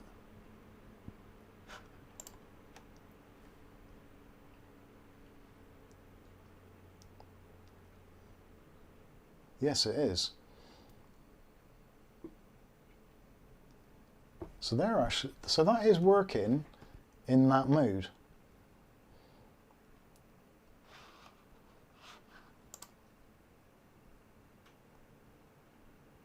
So that's working in manual fan. So why is it not working in smart fan? Let's see if we can get it to work. David Aiken's in. Sometimes it does actually work even though it's not registering an RPM. Yeah, it is. Hi Dave, how you doing? Right. Does the GT1030 work with AMD's Smart Access memory? No. How do you check FPS on CSGO? To check the FPS on CSGO, easiest way of doing it is if you're using Steam, just have the onboard FPS counter. Or depending on what graphics card you're using, you might be able to use the NVIDIA or MSI or the Radeon built-in software, which I'll show you. So I don't know if you guys can see, the fans have actually stopped. So I'll turn that around a little bit so you can see. Dave Burns hears whine. Is that the PC or his missus? Could be either. I'm not prepared to say. It's not really making any noise, is it? So no, don't think so. So if I put this on fan auto, there's nothing. Fan plus and minus, so that's in the manual mode. So if I press fan auto again, that should stop. So yeah, now we're in software control mode. So if I set it to full speed at 60, because we don't want to get over 60, and we'll set it down there. So see the fan blades are starting to move now. So even though it's not picking up a RPM off the fan, it is still actually controlling them. So now it's just a matter of finding a sweet spot where the noise is not uncomfortable. DNB.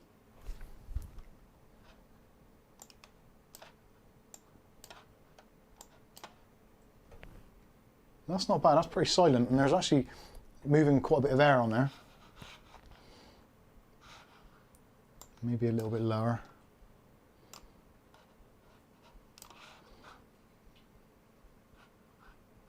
Yeah, I think that's definitely doable.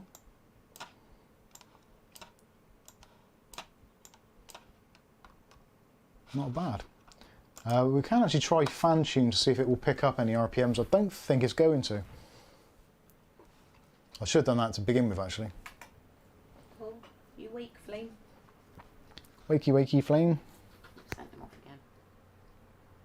Jealous.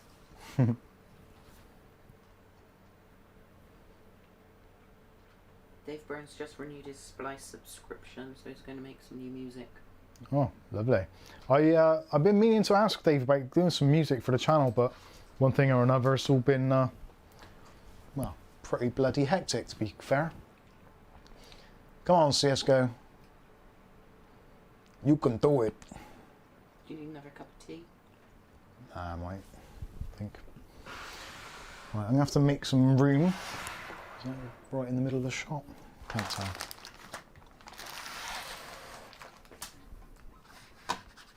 It's not a really good mouse mat, is it, that?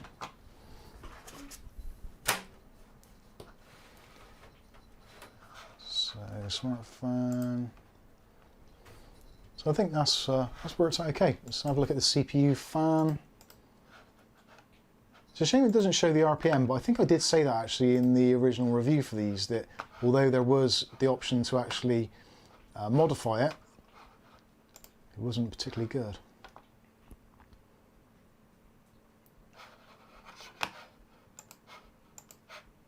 So CPU fan, why is that not letting me in there? No.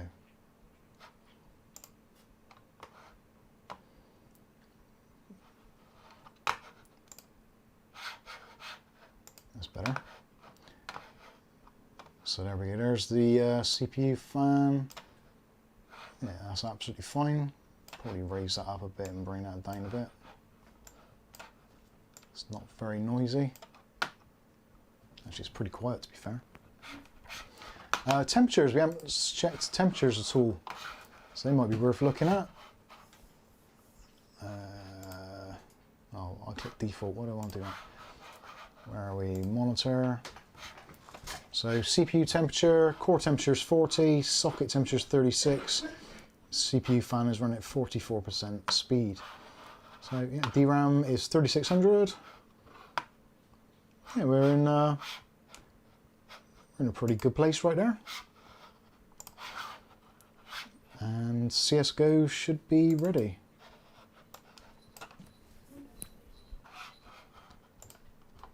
Just realised actually we haven't got any audio. Oh, because I haven't installed the sound drivers.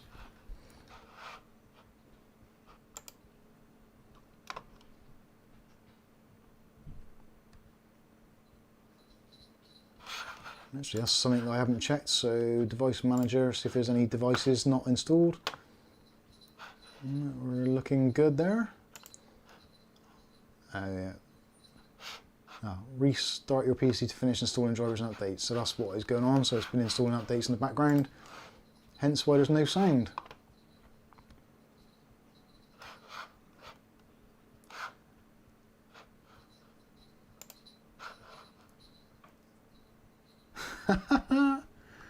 Oh dear. Oh, of course.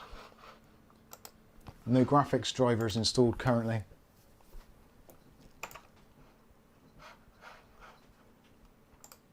Right. Let's rectify that. That was a rookie error. NVIDIA drivers.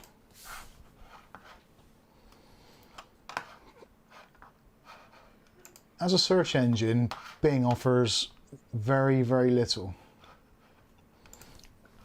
So, I don't think this is even a Geforce card, is it? Or is it? I suppose it is, yeah, technically. So it's a 10 series, 1030. Oof. Yeah, we'll have the game ready driver. Download. There we go. So that'll take a few minutes to download. We'll take a look at that now. It always seems like a weird thing downloading NVIDIA drivers on an AMD system. I guess that's something that we have to put up with these. I remember back in the day, it used to be really nice. You could download NVIDIA drivers, which were chipset and graphics for the NVIDIA Enforce chipset. The Enforce 2 and Enforce 3 were my particular kind of favourites. The Enforce 4, I think, was kind of like the end of the road. Fun times.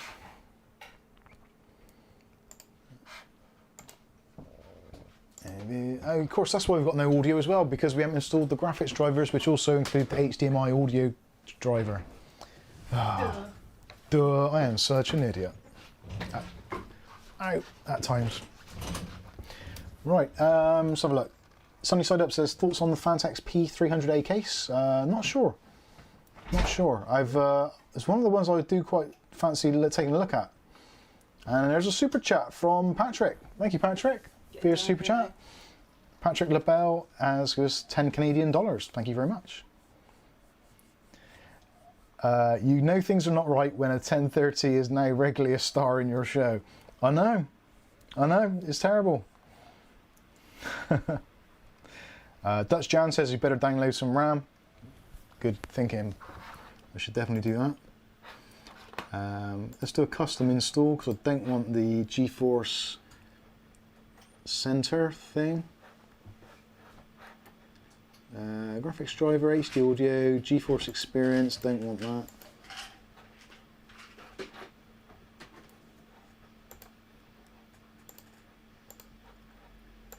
Why is it not letting me do that?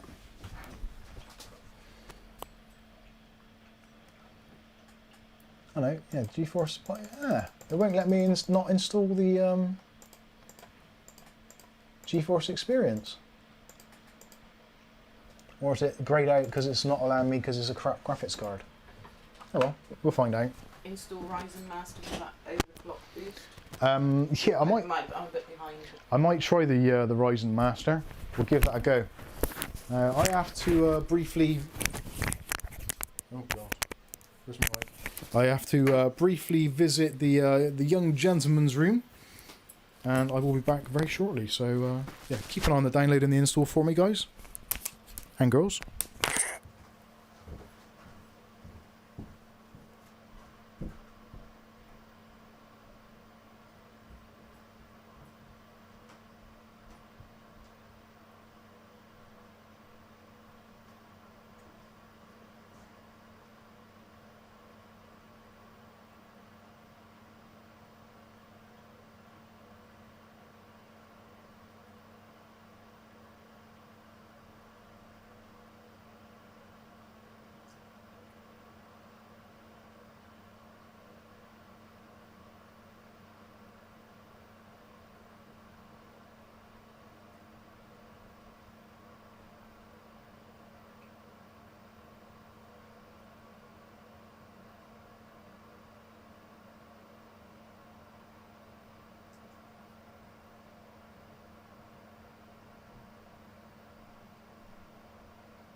Making tea. You said you didn't want one. I like coffee, I think.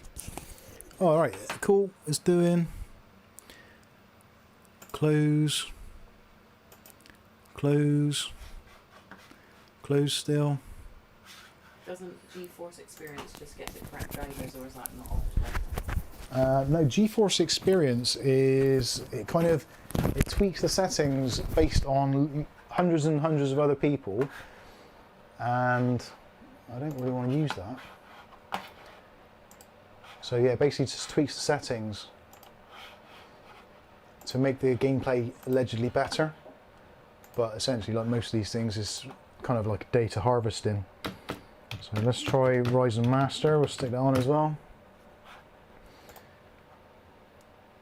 I don't think we'll get much of an overclock out of it. It's not a particularly great chip for overclocking, and being that we're using the stock cooler is probably not ideal. But we'll see. I'd imagine the intended end user will possibly want to do some stuff of their own for it. So oh yeah, I've got C++ needed. So yeah, install. Yada yada yada. Close. Sorry, I cannot cope with blue RGB. That's better. I can relax now. There's rainbow puke. Agree. Benchmarks? Install. Who's saying benchmarks? Chap. Benchmarks. There's. All right, we're doing it. We're going to do. I suppose we'll do a quick Cinebench to start with.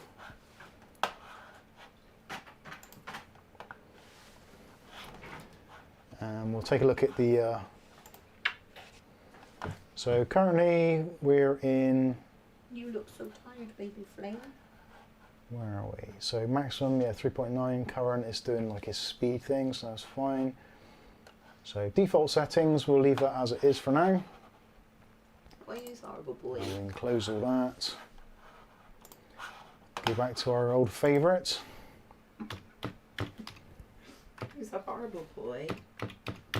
I'm being kind. And get to the old you. Cinebench on.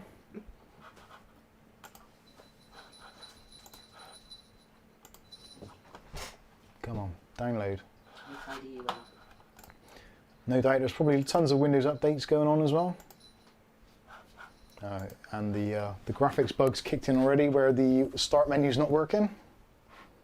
Happy days. Do you want that last bit? Yeah, go ahead.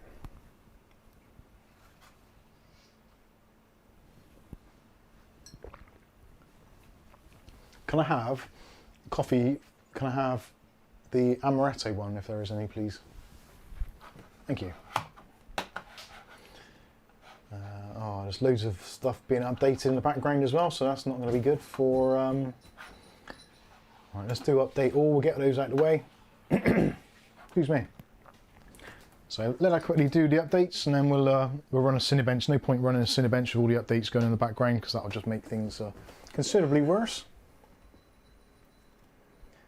It says here the stream's current bitrate is higher than the recommended bitrate. Oh, that's great. Okay, so I'm not sure if I can actually change that on the fly. Maybe I can. So hopefully this won't affect the quality too much.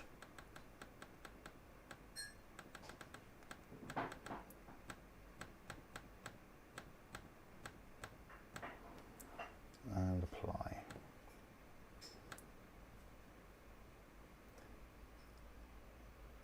Decat says, I like rainbow, nice.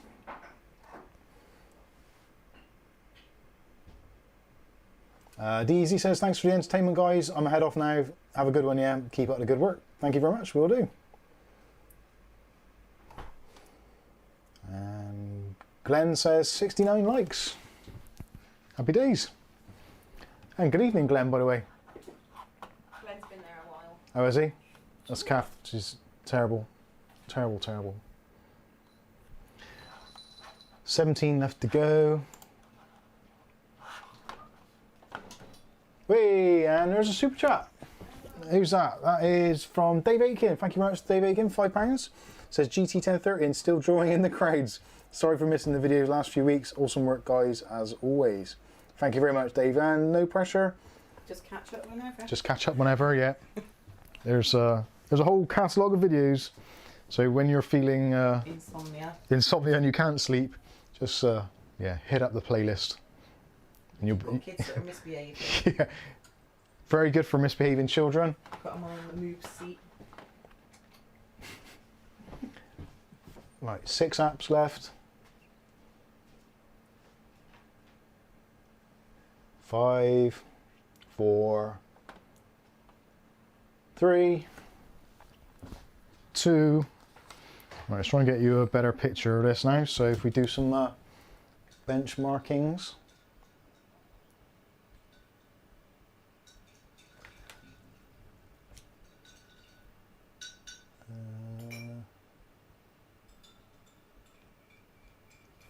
That might just do it.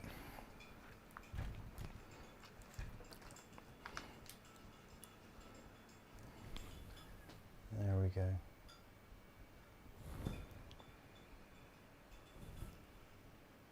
And that's not too bad, considering I've done that by hand, so to speak. Don't think it's in focus though.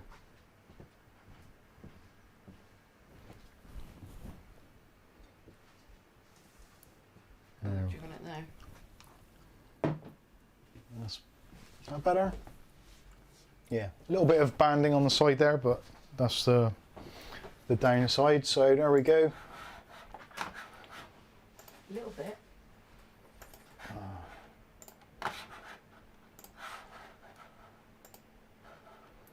Right, let's close that and close that. I forgot, we've not done a reboot, have we?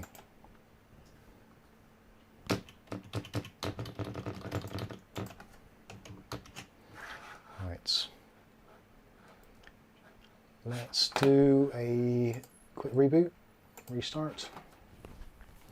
Quite often that'll happen if you're having problems with your start menu and you've just updated your Windows drivers, is because the GUI or the graphical user interface actually corrupts itself sometimes when you're going from the generic Microsoft Windows driver into the specific NVIDIA, AMD, or soon to be Intel driver. Woohoo! Intel graphics cards. Who'd have thought that would have ever been a thing? Phoenix now, so are you going to test some games? Yeah, we're just going to do a reboot, do a quick Cinebench, and then we'll do some CSGO. Other than CSGO, there's not really a great deal that I can think of that is quick to download that we can really test. If anyone's got any suggestions of any kind of free or cheap games that would be easy to test, say so. Fortnite, I think, probably will take a little bit too long to set up, but I wonder if there's actually anything else. There's Rocket League, I guess. Right, so Cinebench. Valorant? Yeah, I'm not sure. Valorant, is that free? Used to be, didn't it? No idea.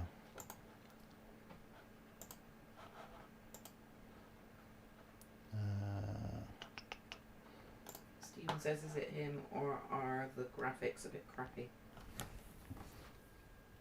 What, the actual visuals you can see at the moment? Valorant is free. Good. Yeah, the screen at the moment, you'll probably find there's a little bit of banding on one side. That's due to the refresh rate of the monitor and the camera not coinciding. So let's see. I can't remember what the actual normal result for Cinebench R23 is on this processor. I should know it by now. I'm sure it's around about 3000 if I remember rightly. Glenn says Final Fantasy benchmarks are pretty epic. They're free and downloadable separate. Alright, try that. YC says, I think Steam has a free demo of Tomb Raider Shadow with a benchmark. Cool, yeah, Shadow of the Tomb Raider on a GT1030. That might be pushing the boundaries, I think. We'll see. Hey, Flamey. Gonna bite me again. Wow, 4 cores and 8 threads does not make Cinebench look very nice. But if that's all you got, that's all you got. And at the moment, in the current scheme of things, then better to have something than nothing. And it does appear that prices are actually going to be getting worse rather than better. I wonder if it'll get to the point where they actually price the PC out of the equation altogether.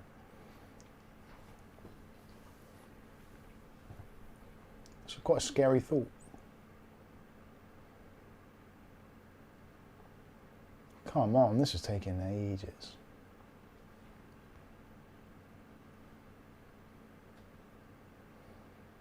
Don't want to touch anything now?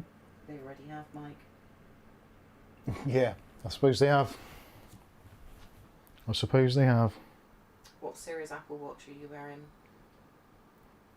I don't know. Series 3, I think. Don't know. Does it say on the back? It does, doesn't it? Yeah, Series 3. It's done me quite well, actually. I've had this, what, 2 years now? And it hasn't dropped a beat, has it? It's probably longer than that. I bought it when the iPhone XR came out. 2 years, I think. Yeah. So, what do we get? Oh, actually, that's not too bad. That 5,774.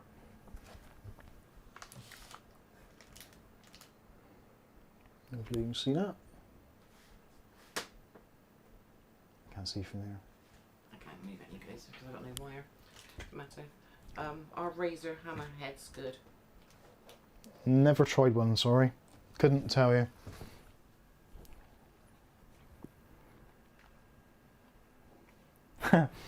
Nice one, Mark Berry.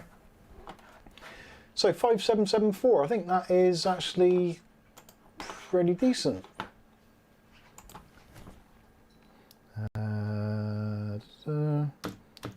Ryzen 3 3100 CB23 score. Where's the one I normally refer to? Not user benchmark. You heard of Easy DIY Fans, Mike? Good pricing on Amazon at the moment. Yeah, I've seen those a couple of times actually, and I've been tempted. Pierre's got them, hasn't she? Yeah, I think so. So 4,910.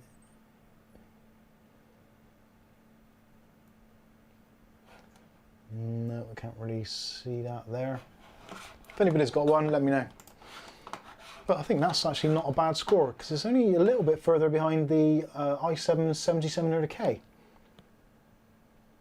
So yeah, that's a pretty decent showing as well, and that is also a 4-core, 4-thread, or yeah, 4-core, 8 threads. So yeah, not bad at all.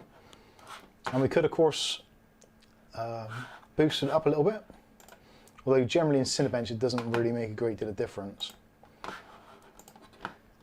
So we'll just do some real basic stuff in Ryzen Master.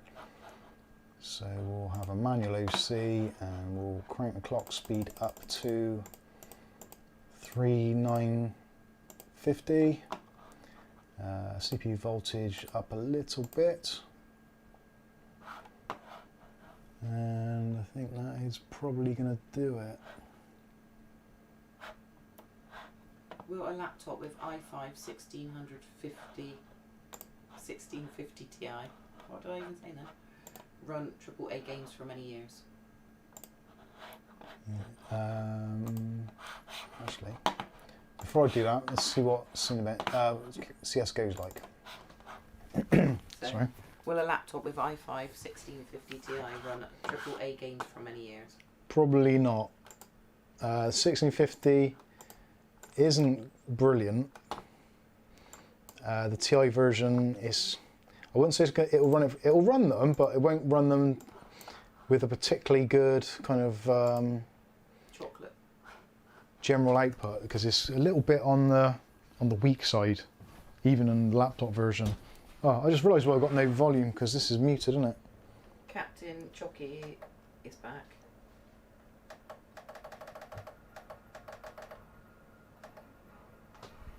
There we go. That's almost like real music for me. Ugly Bob.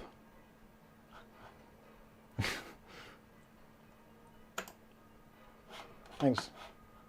What was that? Shower with your dad simulator. Nice. Oh, actually, I need to quit that, don't I? Because I haven't set the FPS counter. Dave Burns got that from him too.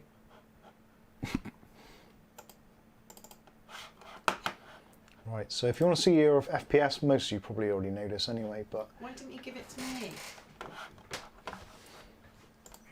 in game, so you want FPS, high contrast color, and we'll set it to top left. Okay.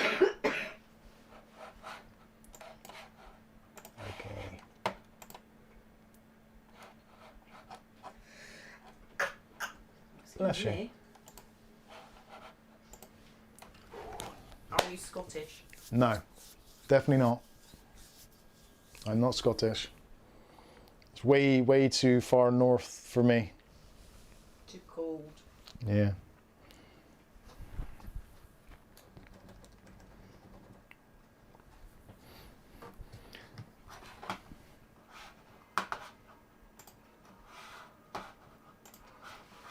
Right, so let's gonna need some settings. He's asking England. Oh yeah, England, yeah. Mouse sensitivity, I normally have that a bit higher, I think. And let's have the movement keys. Oh, no, don't want that one. Oh crap.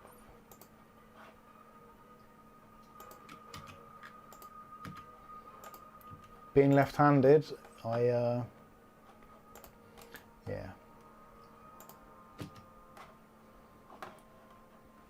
He's South Welsh.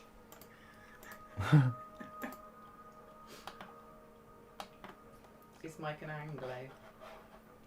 No. Oh, reload is going to have to be something else because I haven't got an extra button. That sucks. Right, I think that'll do. Drop weapon, I will change to D. There we go, let's play. Bit of dust too. So this is just basically going on the stock settings which the game has pre-selected. So we'll see what kind of FPSs we get. I'm imagining they're not going to be great. Is a 60 Hz monitor bad for gaming?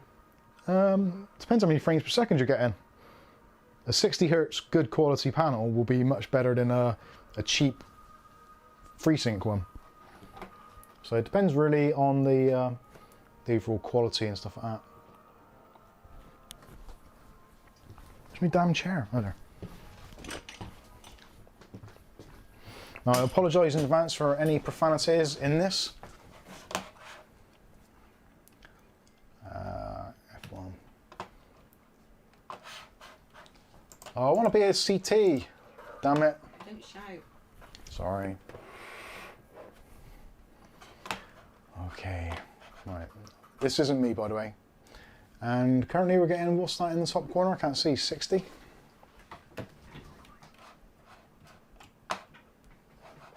64. I think. I have no weapons. Doesn't show very clear. Okay, there's some behind me. 76, 75. I died. Badly. But considering this is actually a pretty awful keyboard and mouse setup for gaming. And you're behind the controls. Yeah, and it's me doing it. So settings menu. So in video. So what have we got? Full screen windowed. So auto high. Texture streaming disabled, very high, enabled, blah blah blah. 8 times MSA, so get rid of that. What resolution are you playing on? This is 1080p, I think.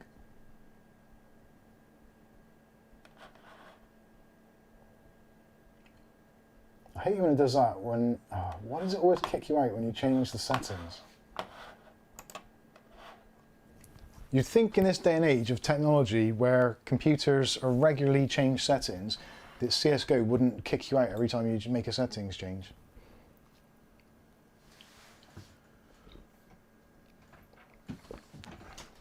That's good. Oh, you put extra sugar in there, that's really nice. Can't beat 2 sugars. When you can have carbs. Right, let's change the audience. Who's the super chat from? Sorry, I can't see. Dave Burns. Dave Burns, God bless you, Mary Poppins. So video, let's change these before. So, well, you can get an idea of what is going on here. So, we've got Uber shaders, we've got motion blur disabled, obviously, V-Sync. I guess I could enable that, but not really much point. It says Turned off multi-sampling. only donating to make this part worth it for you, Mike. Thank you. Game. I think that is advanced video.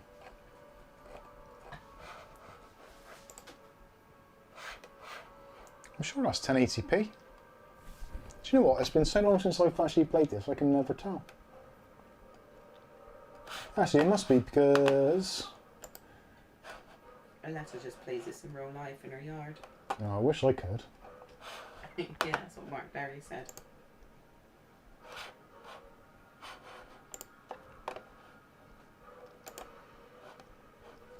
Full screen, yeah. So there we go, yeah, 1080p.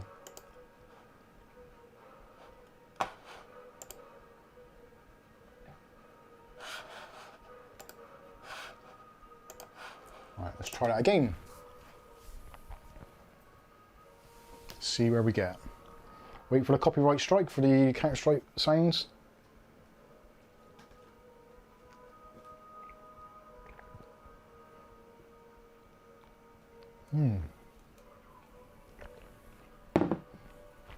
That is a really...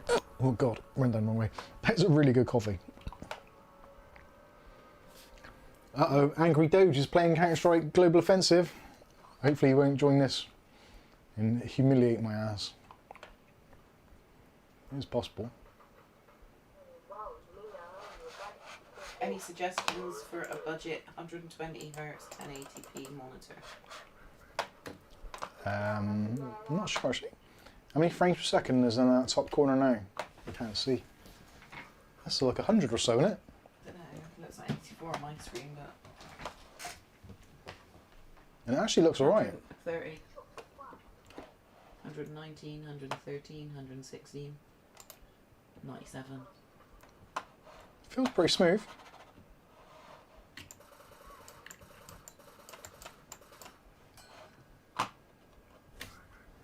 Um, 100, 123, 98.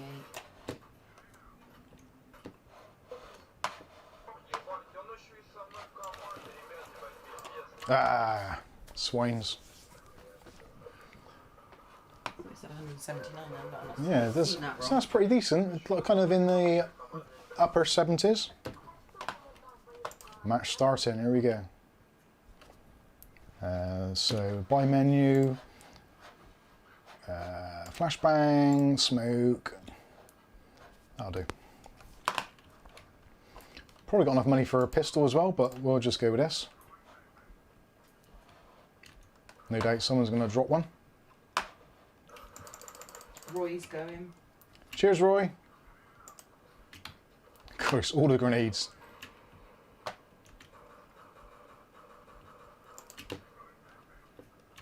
Can it be that the table makes your mice scratch so much? Oh yeah, I think it is, yeah.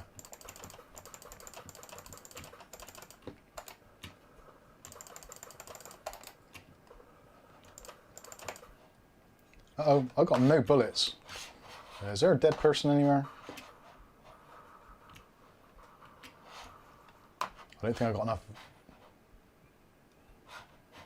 Oh, there's only one person left anyway.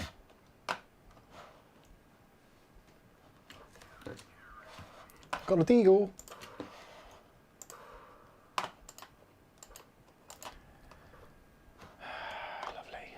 Lovely, lovely, lovely.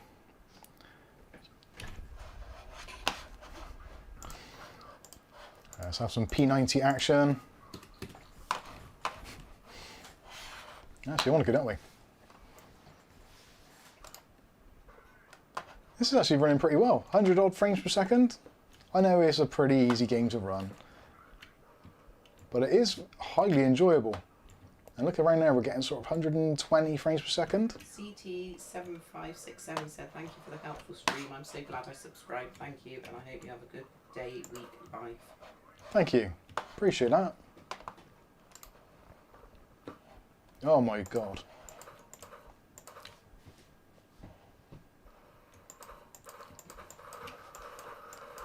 Ah, that was the mouse's fault. The mouse wasn't tracking. Right, let's get my mouse mat. Uh-oh, we've got swearing, foreign people. That's never a good sign. I don't know what those words were. Anybody? Bueller? This PC is not where I am aiming on. this PC is not where anyone is aiming on. It is unfortunate a necessity. So there's one. Hey, CT's win. Right, let's have the sound back. Wonder if I'll be able to get. Yes, that's what we're looking for. Oh, no more grenadey things.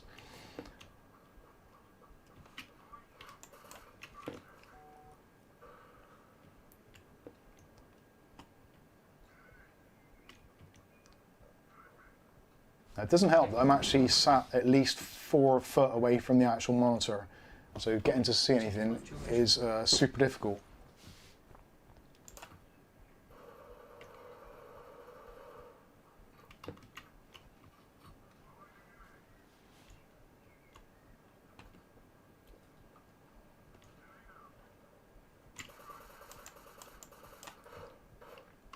Thank you, please.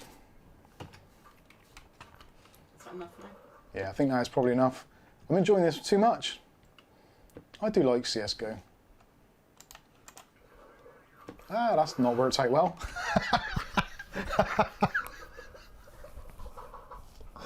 Oh my god, why did I do that? What is your opinion on this PC, Mike? I think I'm getting abused in foreign. Oh dear. Right, that's far too much enjoyment. Let's kill that off. I did enjoy that. That was good. Yeah, my opinion, it's actually great. It's playing. It's good fun. And if you want to just play a bit of CSGO, I think there's a lot worse you could do. Now I wonder, I could probably stream Cyberpunk from my other PC. But streaming a game isn't kind of the same thing. As I could do Fall Guys as well, but I don't have my GPU plugged in, so yeah, most of those games, I guess really, to be honest with you, we've kind of got to the portion that kind of you understand that yes, it's not a fantastic gaming PC, but it kind of gets the job done, and it doesn't look particularly offensive. So you're looking around, it's not a bad looking PC. Well, in my opinion anyway. And what do I know? Is there a way to fix screen tearing in CSGO? Yeah, you can put VSync on or reduce your refresh rates and that kind of stuff. Yes, I think this is a pretty decent looking PC. Anyway, let's get back to normal life for a moment. Is it loud? What, the PC? Silent in there? Yeah, it's pretty much, well, the PC is in front of me, as you can obviously kind of tell, I guess. Oh, can you aim the camera down, Kath, because it's like shooting right off. I kind of like the look of that. I'm quite impressed. I didn't think I was going to like it quite as much as I do. Take the screen out. Don't want that screen in, do you? Not really, no. Oh god, this is going to take ages to fix all this mess.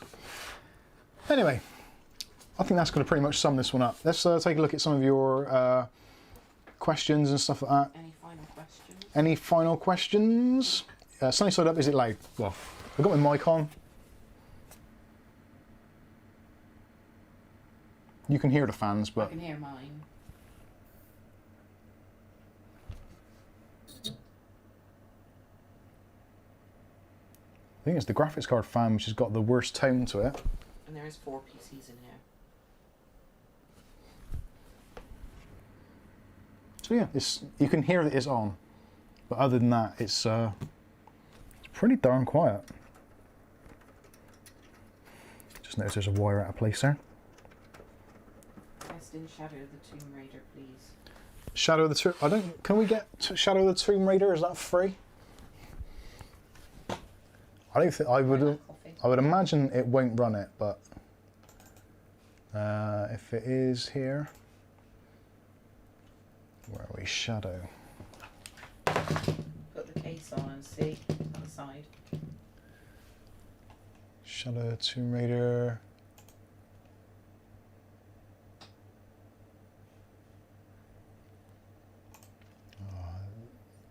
Am I old enough? I think I might be. Put the side panel on. Why? So they can see you. No, Dave. Dave Byrne said about the noise, I think. Tomb Raider. Shadow Tomb Raider Definitive Edition. A free trial. Free trial. Okay, let's try that then. That's 16 gigs. Oh well, we'll see. We'll see what Shadow of the Tomb Raider does against this bad boy. I can actually feel from the side there, obviously you guys can't see this particularly well,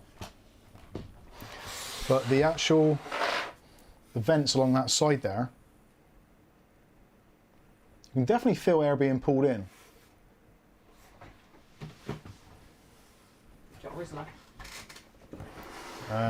Yeah, could do. Yeah, let's try it. We'll try it with a cigarette paper and see what it's like.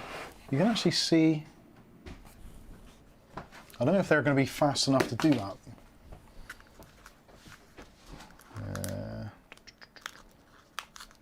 How does these work? Oh, yeah. So there you can see it is pulling in air. It's enough to hold a Rizzler's paper against it, almost. There are blocks in there as well of actual solid plastic, so that's not worked out well. I'm not proving my point now. I'm bad at my job. Oh, I know why that is, because the fans were basically almost stopped. Yeah, there's a bit of heat around there. The fans could probably do being a little bit quicker, to be completely honest, but I would, in this configuration, I would sacrifice audio over temperatures, definitely, because it is essentially silent. Finish. So that's still downloading. So we will do the Shadow of the Tomb Raider trial benchmark. I think it's going to make the PC squeal like a pig, but you've asked for it, so we'll do it. As always, if there's people willing to watch, I'm willing to try stuff. Thanks for coming in, Sunnyside. JC. Stephen Crute says, is it filtered? Well, it is kind of, yeah, it is kind of filtered.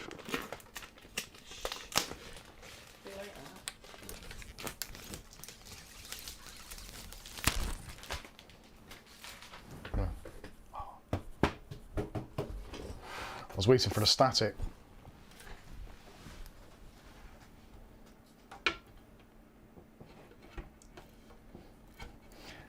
I know it's going to be as well, when I try and sell this PC on Facebook Marketplace, it's going to be all the usual things. Like, it's only got that graphics card in there, can you do it like 100 quid cheaper? It's like, well, probably not. Maybe try and buy one that is 100 quid cheaper, and then when you can, come back to me, and then we'll talk. And I might have put the price up by then. By 100 quid. Yeah, by 100 quid or more. Whatever they say they can get it cheap. Whereas, Yeah. but the price I buy Yeah, if they say I'll get it for 50 quid cheaper, it's strange because I've just put mine up £50. That's a shit show, isn't it? A horrible bastard.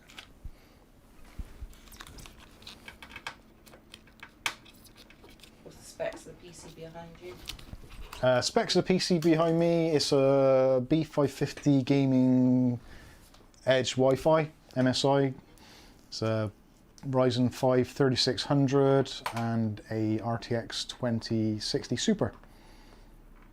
And basically the same RAM as in here, but 4000 megahertz rather than 36. Yes, with the sides on. Is it pulling out air now? It is. Actually feels like it's pulling a little bit better now. When are the 30 series GPUs going to be readily available? Never going to happen. Alright, so now we've got the side. See, it's drawing a bit better now. It's a very, very slight amount of positive pressure. Very slight. I was considering putting the fans that came included. I was tempted to put those actually in the top, but I could do that another date. Oh God. Mark Berry says, what planet do these people live on? Yep, not too sure.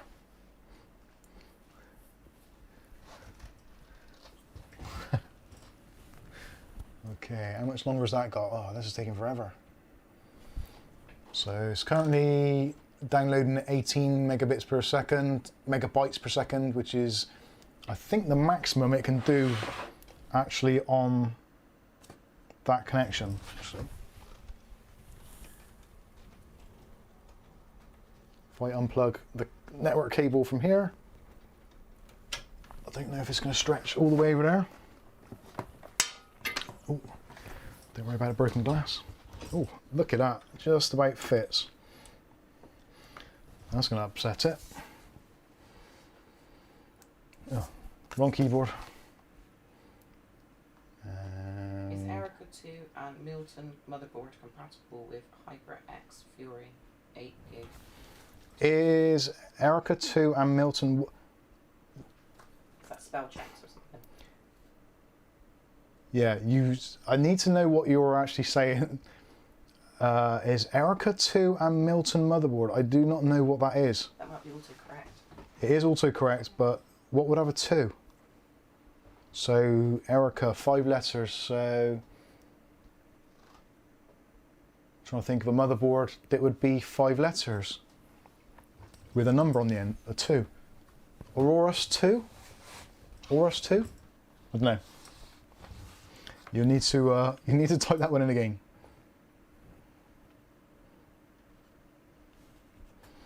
Ryan Hughes says nothing is permanent. Crypto will crash and parts will be easier to get. I don't think it's anything to do with crypto. I generally don't. I don't think crypto is having any effect on it whatsoever. It's the PC gold rush that was, and the pricing and the well, they're saying it's supply issues and it's inflation, but it's not because we're not seeing inflation. So, not proper inflation anyway. Artificial inflation we're seeing. Ugly Bob says there are Mobos actually called Aerocool 2 mic. In that case then, I have no idea. Yeah, who makes the Aerocool 2? Rita, Bob and Aerocool 2? I did a funny again, Cap's laughing, I can tell. You can always tell. Aerocool 2 is a motherboard made by HP, says quick Google search. So it's an OEM board. Yeah, Blake says it's apparently an HP OEM. Okay. So I want one. It sounds quite feminine. I do like I do like that. I'm trying to think what board. Hey Google, turn out studio light number 2. Sorry, I didn't understand. Right. Google's just being racist now because I'm from the West Country. There, that's better. Get some of these hot lights off. Lisa, Sue, and Ugly Bob too. Ah, dear, that's good. Right, download. We're currently downloading at 47 megabytes per second. The advantage of having an internet connection, which is relatively good. Well, I was saying that it should be higher than that for the time of day. It should be in the hundreds. Or should it? No. I think that's okay. Ugly Bob says, sorry, can you speak English? No. Ryan Hughes says, gotta be from Bristol. Correct. Gotta. You went really Bristolian then. Gotta. More so.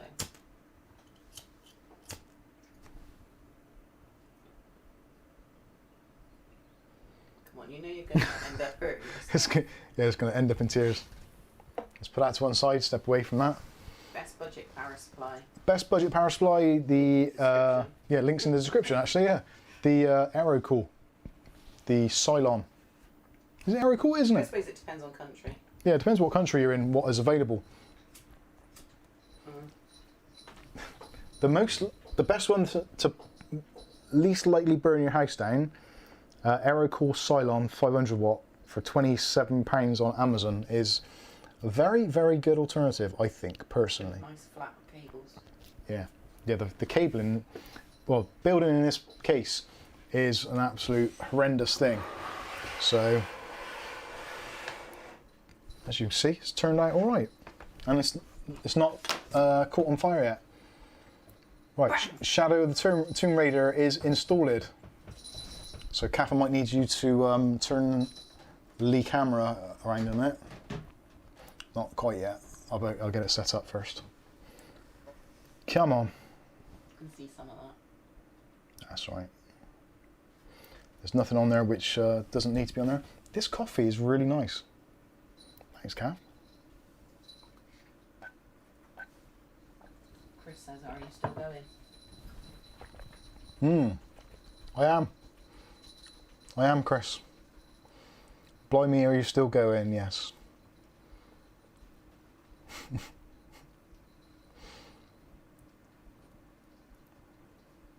Right, here we go. Options, is it in? So display is 1080p, okay, yeah, that's fine. Where's options for DirectX 12? Yeah, well, that's going to happen. Motion blur, go away. Try some trilinear. That's okay. Where's the benchmark? Probably in this bit. Is it heating up yet? Oh, better remove that from the side because that's drawing in all the air. Or at least it would. NVIDIA, the way it's meant to be played. Easy likes playing with those people. Easy.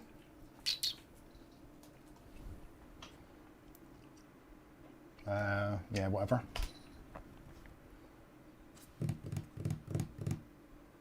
Easy sit on top of it to make it really perfect. Don't want to do that.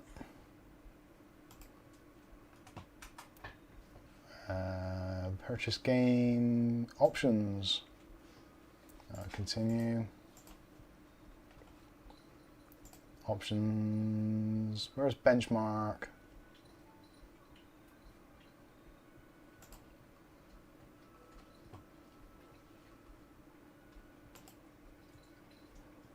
All right. Does somebody want to tell me where the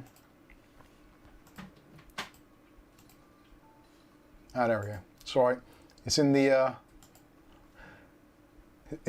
run benchmark setting. So there we go. Kath, you can you do the honors and switch the old doodah around so that. Stephen wants to know, keep your coffee warm. I don't. It's cold. What, just the screen again? Yeah.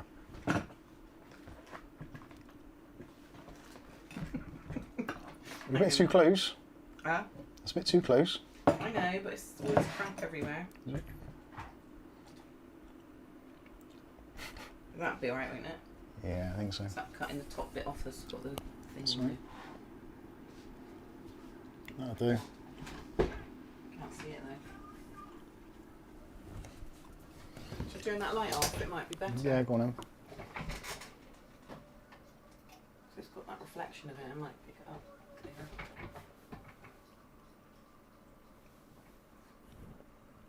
So we're currently getting 15 frames per second. 14. Graphics cards just give out a little bit of smoke. Dave Burns said equal 12. Yeah, 13 we went down to. Did you use high settings? That was just the default settings. So 18, 17, 16, 15. Oh, 16, we're back up again. Imagine how low it'd be if you turn the RGB off. Christ. Yeah, if I turn the RGB off, it'd be the end of the world. That is a slideshow.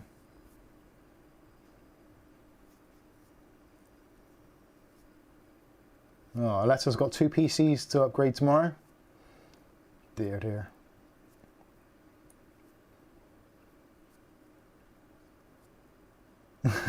This is horrendous. Right, so let's be real about this and come out of there and see if we can make up some settings which actually would make it playable. So obviously preset high is probably not good. Medium, let's try low. With everything off, level of detail we'll actually put on normal. Tessellization, bloom we want off. Pure hair, normal or low. Low then. Volumetric, lens flares and screen effects, yeah, we'll do that. So let's try that in a benchmark. Turn RT off. Yeah, let's turn ray tracing off because ray tracing sucks. Especially on the 1030. Aletta would be too busy checking out the cute characters backside them playing it.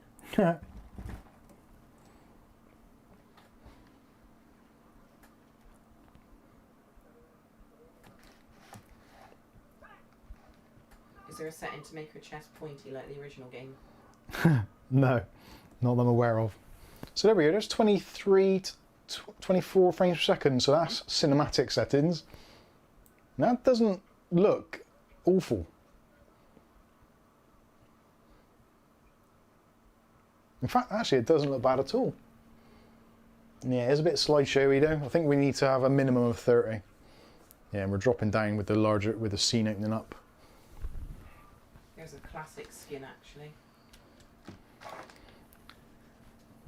Right, let's what else can we choose? So texture filters. Yeah, trilinear is the lowest. Level of detail low. Off, off.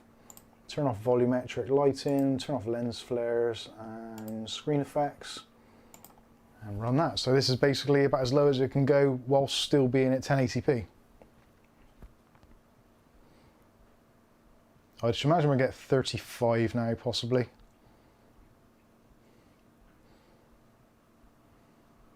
Oh god, it's not improved at all. Actually, it's edging slightly ever more closer to 30. So it's not going to be an overwhelmingly positive experience. Playable. Certainly playable, but not a particularly enjoyable experience.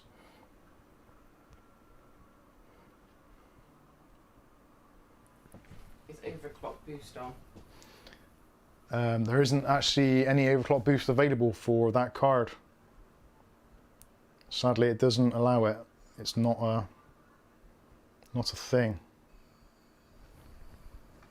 Right, let's come out of that, and we'll do some scaling. I'm determined we're going to get. So, what? Oh no.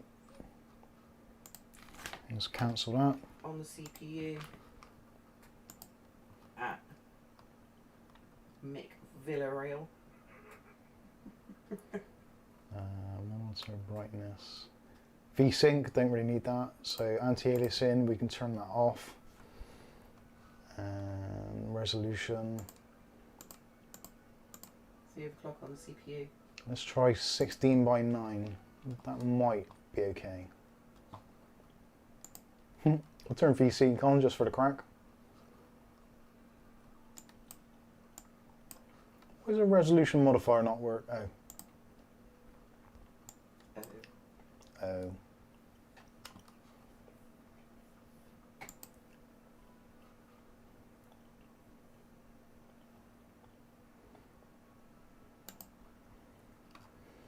Right, let's see what that does. I don't think it's actually changed the resolution. We'll soon find out.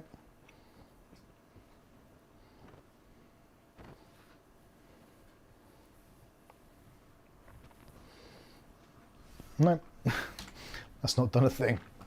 Not done a damn thing. Right, so display. Full screen on, exclusive full screen. I don't know what that means.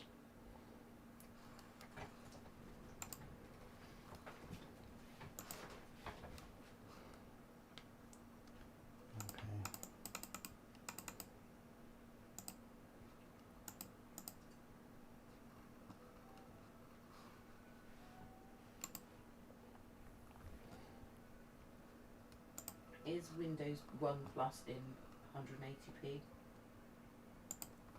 Right, let's see here. Does that mean anything to you? No, don't think so. Is Windows plus 1 1080p, is it? Yeah, we'll try 720p now. It should be good for that. There we go. We've got over 30 and almost hitting 40, almost edging towards 50. So that is definitely playable. That is somewhat better than console. We have reduced the settings considerably, if we're being honest with ourselves. But it seems to be hovering closer towards the 40s, at least it was. Now I've said that, it's dropped down. Please don't drop below 30. Ah. It's getting worse. 28, 29. All right, 28, 29 frames per second. We can live with that. That is doable. What are we getting here? So 40s, 30s. Considering how dense that is not bad. And the animations actually still look relatively smooth. Considering the stream is 30 frames per second anyway, then it should look okay. If I upped it to 50 frames per second, you'd see the kind of the slight differences because it's obviously missing out a couple of frames here and there. For your information, the game runs at 30 frames per second on Xbox One and PS4. Yeah, right.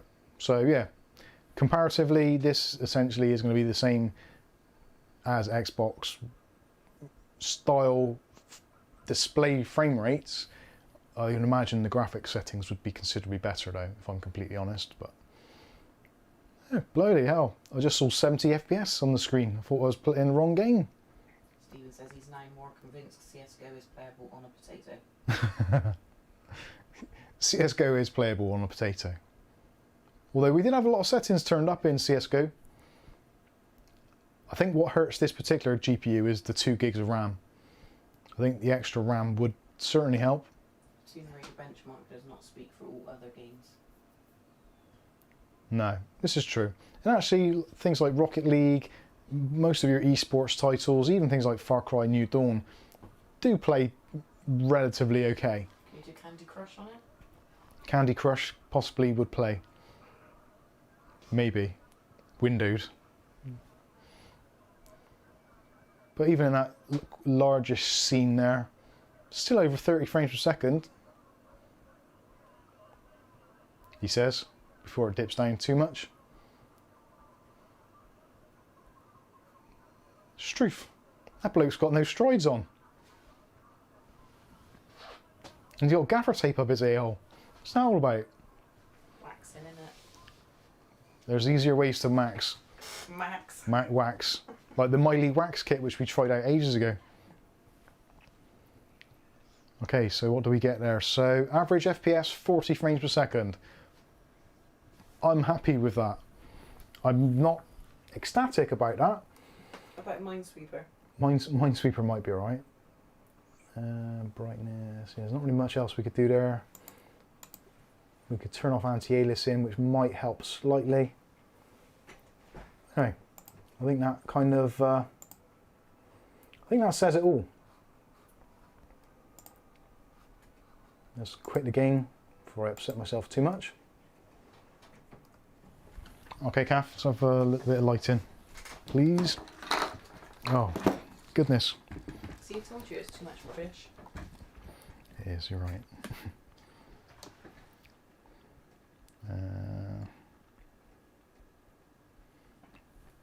I think that's roughly where it lives. I don't know. Anyway, I think that's going to pretty much wrap this one up, ladies and gentlemen. I think we've witnessed something special today. We've shared a special moment in computing history where we've gone to the very depths of what is available on the PC market, and then we bought those bits, and then we've stuck them together in this cacophony of crap parts. But if you want to, yeah, it is the Minesweeper Dreamboat Extraordinaire. You can mine all of your boats and sweep all of your mines in this computer, and not a lot else.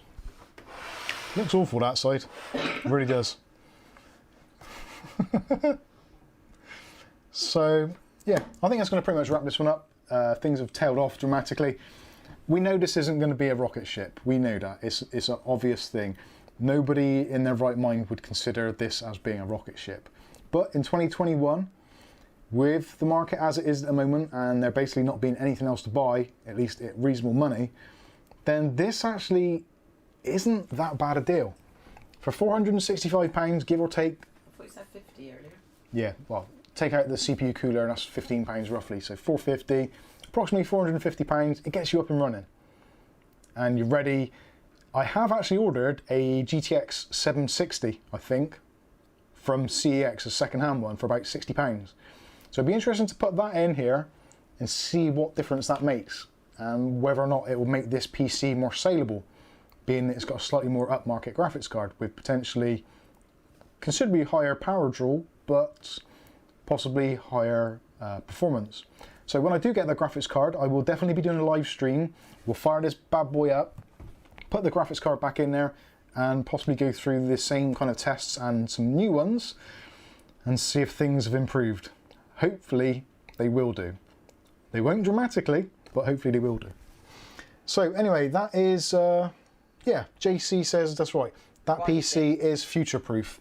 YC, sorry. It is relatively. You could get a decent graphics card, put it in there, and you can still use it. There's no reason why not. It supports PCI Express Gen 4. You could put a higher rated processor in there. Yeah, it's a very good basic foundation to get up and running, start playing some games. Things like the lower end games like CSGO, as we've seen, a lot of those esports titles, Rocket League, etc, etc. You can have a ton of fun with it. And if you're prepared to reduce your settings, then you can play pretty much anything you want, within reason. So anyway, thank you all for joining us tonight for this rather long stream. I'm getting a bit hoarse now. Should have something to eat. So yes, thank you all for watching. Sound off in the comments, let me know what you think. Don't forget to leave a like on the video and all that kind of stuff. If you're looking for helping to support the channel, other than just commenting and all that kind of stuff, head over to www.mikesunboxing.com. You'll find all of our links and affiliate links, all that kind of stuff over there. Won't cost you anything. Won't cost you anything. Doesn't cost you any extra, but we do get a slight kickback from eBay and Amazon purchases, so feel free to check that site out. If you need any tech support or you want to chat tech, then you can head over to our Discord. I think that's going to be pretty much it. All the specs of this is in the video description, so if you want to buy any of these bits, you might do. You don't know. You never know. You might want to buy these things. If you do, check them out in the links in the description. But I think that's going to wrap this one up. I've been Mike. This is Mike's Unboxing Reviews and How To. And hopefully we'll catch you in part 2. Thanks for watching. And end stream.